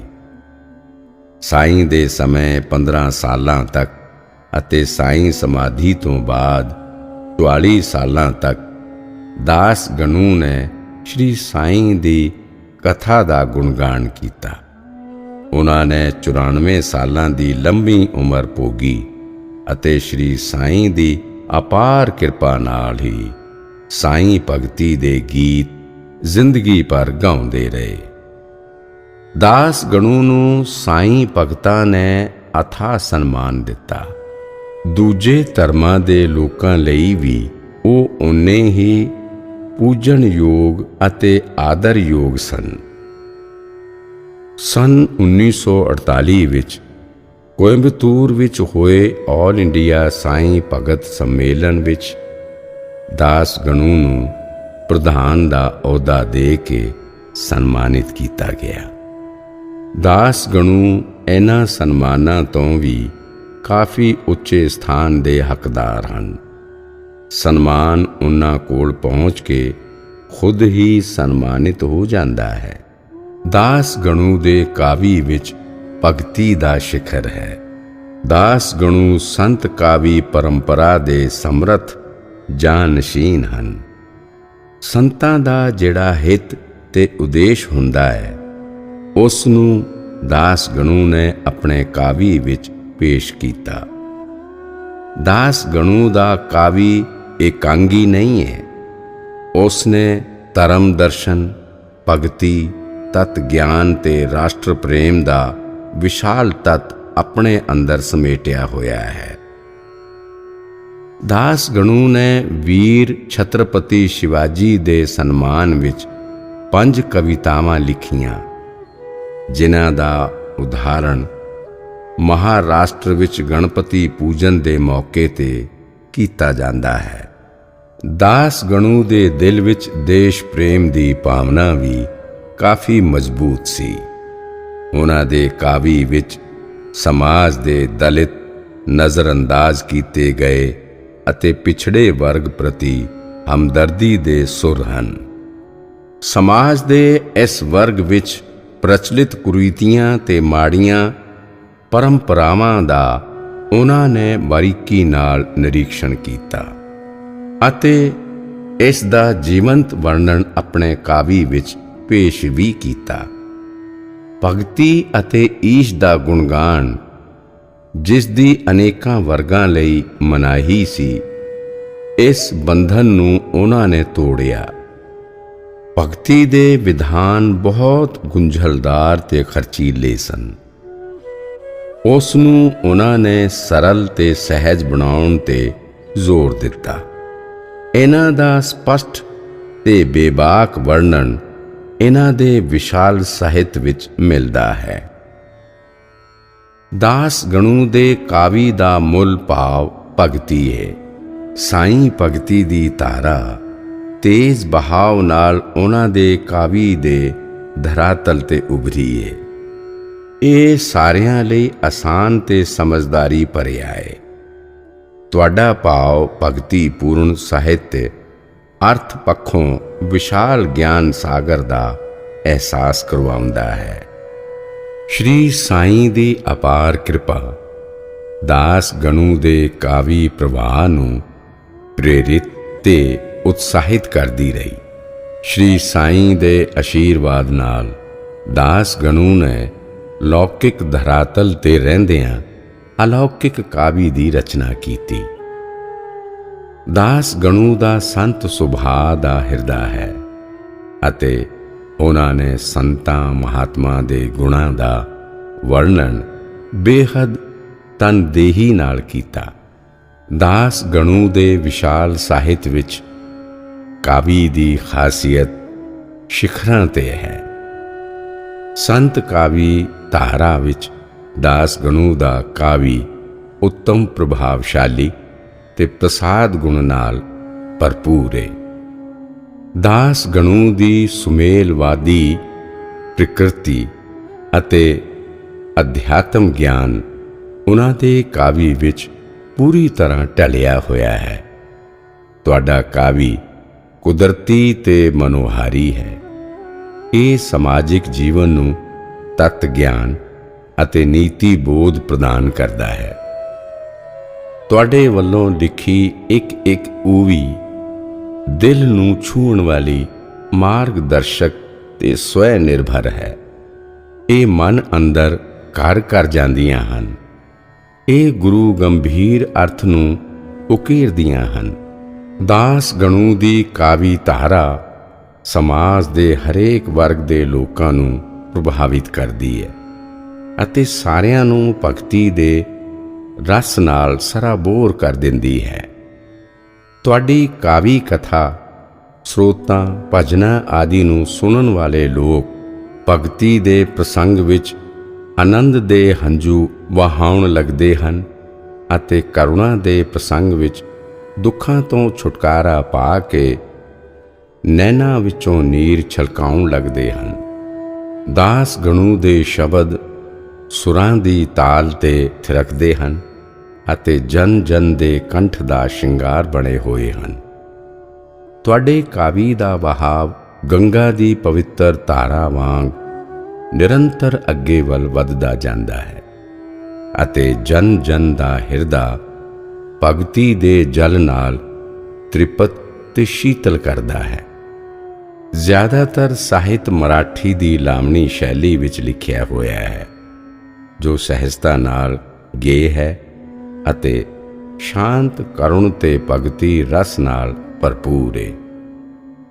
ਦਾਸ ਗਣੂ ਦਾ ਕਾਵਿ ਸ਼ਤਦਲ ਕਮਲ ਵਾਂਗ ਹੈ, ਜਿਸ ਵਿੱਚ ਉਪਮਾ, ਰੂਪਕ, ਅਨੁਪ੍ਰਾਸ ਆਦਿ ਅਲੰਕਾਰ ਸਹਿਜ ਰੂਪ ਵਿੱਚ ਆਏ ਹਨ ਅਤੇ ਕਾਵਿ ਨੂੰ ਵਧੇਰੇ ਰਮਣੀਕ ਬਣਾਉਂਦੇ ਹਨ। ਤੁਹਾਡਾ ਭਗਤੀ ਕਾਵਿ ਕਾਬੁਲੀ ਦਾਖ ਵਾਂਗ ਪੂਰੀ ਤਰ੍ਹਾਂ ਮਿਠਾਸ ਨਾਲ ਭਰਿਆ ਹੈ। ਇਸ ਵਿੱਚ ਅਨੇਕਾਂ ਮਨਮੋਹਕ ਸ਼ਬਦ ਸਹਿਜ ਭਾਵ ਨਾਲ ਉਭਰਦੇ ਹਨ ਅਤੇ ਜਨ ਜਨ ਨੂੰ ਸੋਚਣ ਲਈ ਮਜਬੂਰ ਕਰ ਦਿੰਦੇ ਹਨ। ਬੇਸ਼ੱਕ ਦਾਸ ਗਣੂ ਦਾ ਕਾਵਿ ਸਾਹਿਤ ਦੀ ਮਾਲਾ ਵਿੱਚ ਅਨੋਖੀ ਮਣੀ ਵਾਂਗ ਮਹੱਤਵਪੂਰਨ ਹੈ, ਦਾਸ ਗਣੂ ਦਾ ਕਾਵਿ ਪ੍ਰਤੀਲਿਪੀ ਕਾਵਿ ਹੈ ਅਤੇ ਭਗਤੀ ਦੇ ਵਿਸ਼ਾਲ ਪਵਿੱਤਰ ਮੰਦਰ ਵਿੱਚ ਆਦਰ ਨਾਲ ਸੰਜੋ ਕੇ ਰੱਖਣ ਦੇ ਯੋਗ ਹੈ। 25 ਨਵੰਬਰ 1962 ਨੂੰ ਦਾਸ ਗਣੂ ਸ਼੍ਰੀ ਸਾਈਂ ਦੇ ਪਰਮ ਤੱਤ ਵਿੱਚ ਏਕਾਕਾਰ ਹੋ ਗਏ। ਸ਼੍ਰੀ ਸਾਈਂ ਦੀ ਕਿਰਪਾ ਦਾ ਅੰਮ੍ਰਿਤ ਪਾਨ ਕਰਨ ਵਾਲੇ ਦਾਸ ਗਣੂ ਨੇ ਸ਼੍ਰੀ ਸਾਈਂ ਦੇ ਗੁਣਗਾਨ ਵਿੱਚ ਅਨੇਕਾਂ ਅਨਮੋਲ ਭਜਨ ਲਿਖੇ, ਜਿਹੜੇ ਬਾਬਾ ਜੀ ਦੀ ਆਰਤੀ ਦਾ ਅੰਸ਼ ਬਣ ਗਏ ਅਤੇ ਪਿਛਲੀ ਇੱਕ ਸਦੀ ਤੋਂ ਸਾਈਂ ਮੰਦਰਾਂ ਵਿੱਚ ਲਾਜ਼ਮੀ ਤੌਰ ਤੇ ਗਾਏ ਜਾਂਦੇ ਹਨ। ਆਪਣੀ ਨਿੱਜੀ ਜ਼ਿੰਦਗੀ ਵਿੱਚ ਹੌਲਦਾਰ ਤੋਂ ਸਬ ਇੰਸਪੈਕਟਰ ਬਣ ਕੇ ਸਮਾਜ ਨੂੰ ਆਪਣਾ ਰੁਤਬਾ ਦਿਖਾਉਣ ਵਾਲੇ ਦਾਸ ਗਣੂ ਦੀ ਇੱਛਾ ਭਾਵੇਂ ਪੂਰੀ ਨਾ ਹੋ ਸਕੀ, ਪਰੰਤੂ ਸਾਈਂ ਚਰਨਾਂ ਵਿੱਚ ਸਮਰਪਿਤ ਹੋਣ ਤੋਂ ਬਾਅਦ ਦਾਸ ਗਣੂ ਨੇ ਜਿਸ ਕਾਵਿ ਅਤੇ ਜਿਨ੍ਹਾਂ ਭਜਨਾਂ ਦੀ ਸਿਰਜਣਾ ਬਾਬਾ ਜੀ ਦੀ ਕਿਰਪਾ ਨਾਲ ਕੀਤੀ, ਉਸ ਕਿਰਪਾ ਪ੍ਰਸਾਦ ਦੇ ਬੁਲਬੁਲੇ ਉਹ ਦੁਨੀਆ ਭਰ ਵਿੱਚ ਸਨਮਾਨੇ ਜਾਂਦੇ ਹਨ। ਸ਼੍ਰੀ ਸਾਈਂ ਨੇ ਆਪਣੇ ਆਸ਼ੀਰਵਾਦ ਨਾਲ ਉਹਨਾਂ ਨੂੰ ਜਿਹੜਾ ਰੁਤਬਾ ਬਖਸ਼ਿਆ, ਉਹ ਕਰੋੜਾਂ ਵਿੱਚੋਂ ਕਿਸੇ ਇੱਕ ਨੂੰ ਹੀ ਮਿਲਦਾ ਹੈ। ਅੱਜ ਸ਼੍ਰੀ ਸਾਈਂ ਦੀ ਆਰਤੀ ਅਤੇ ਭਜਨ ਜਿੱਥੇ ਵੀ ਗਾਏ ਜਾਂਦੇ ਹਨ ਅਤੇ ਬਾਬਾ ਜੀ ਨੂੰ ਸ਼ਰਧਾ ਨਾਲ ਯਾਦ ਕਰਦੇ ਹਨ, ਉੱਥੇ ਦਾਸ ਗਣੂ ਦੇ ਭਜਨ ਜ਼ਰੂਰ ਗਾਏ ਜਾਂਦੇ ਹਨ ਅਤੇ ਨਾਲ ਹੀ ਉਹਨਾਂ ਨੂੰ ਵੀ ਯਾਦ ਕੀਤਾ ਜਾਂਦਾ ਹੈ। ਸਾਈਂ ਅਮਰ ਹਨ, ਸਾਈਂ ਦਾ ਨਾਮ ਅਮਰ ਹੈ। ਸਾਈਂ ਨਾਲ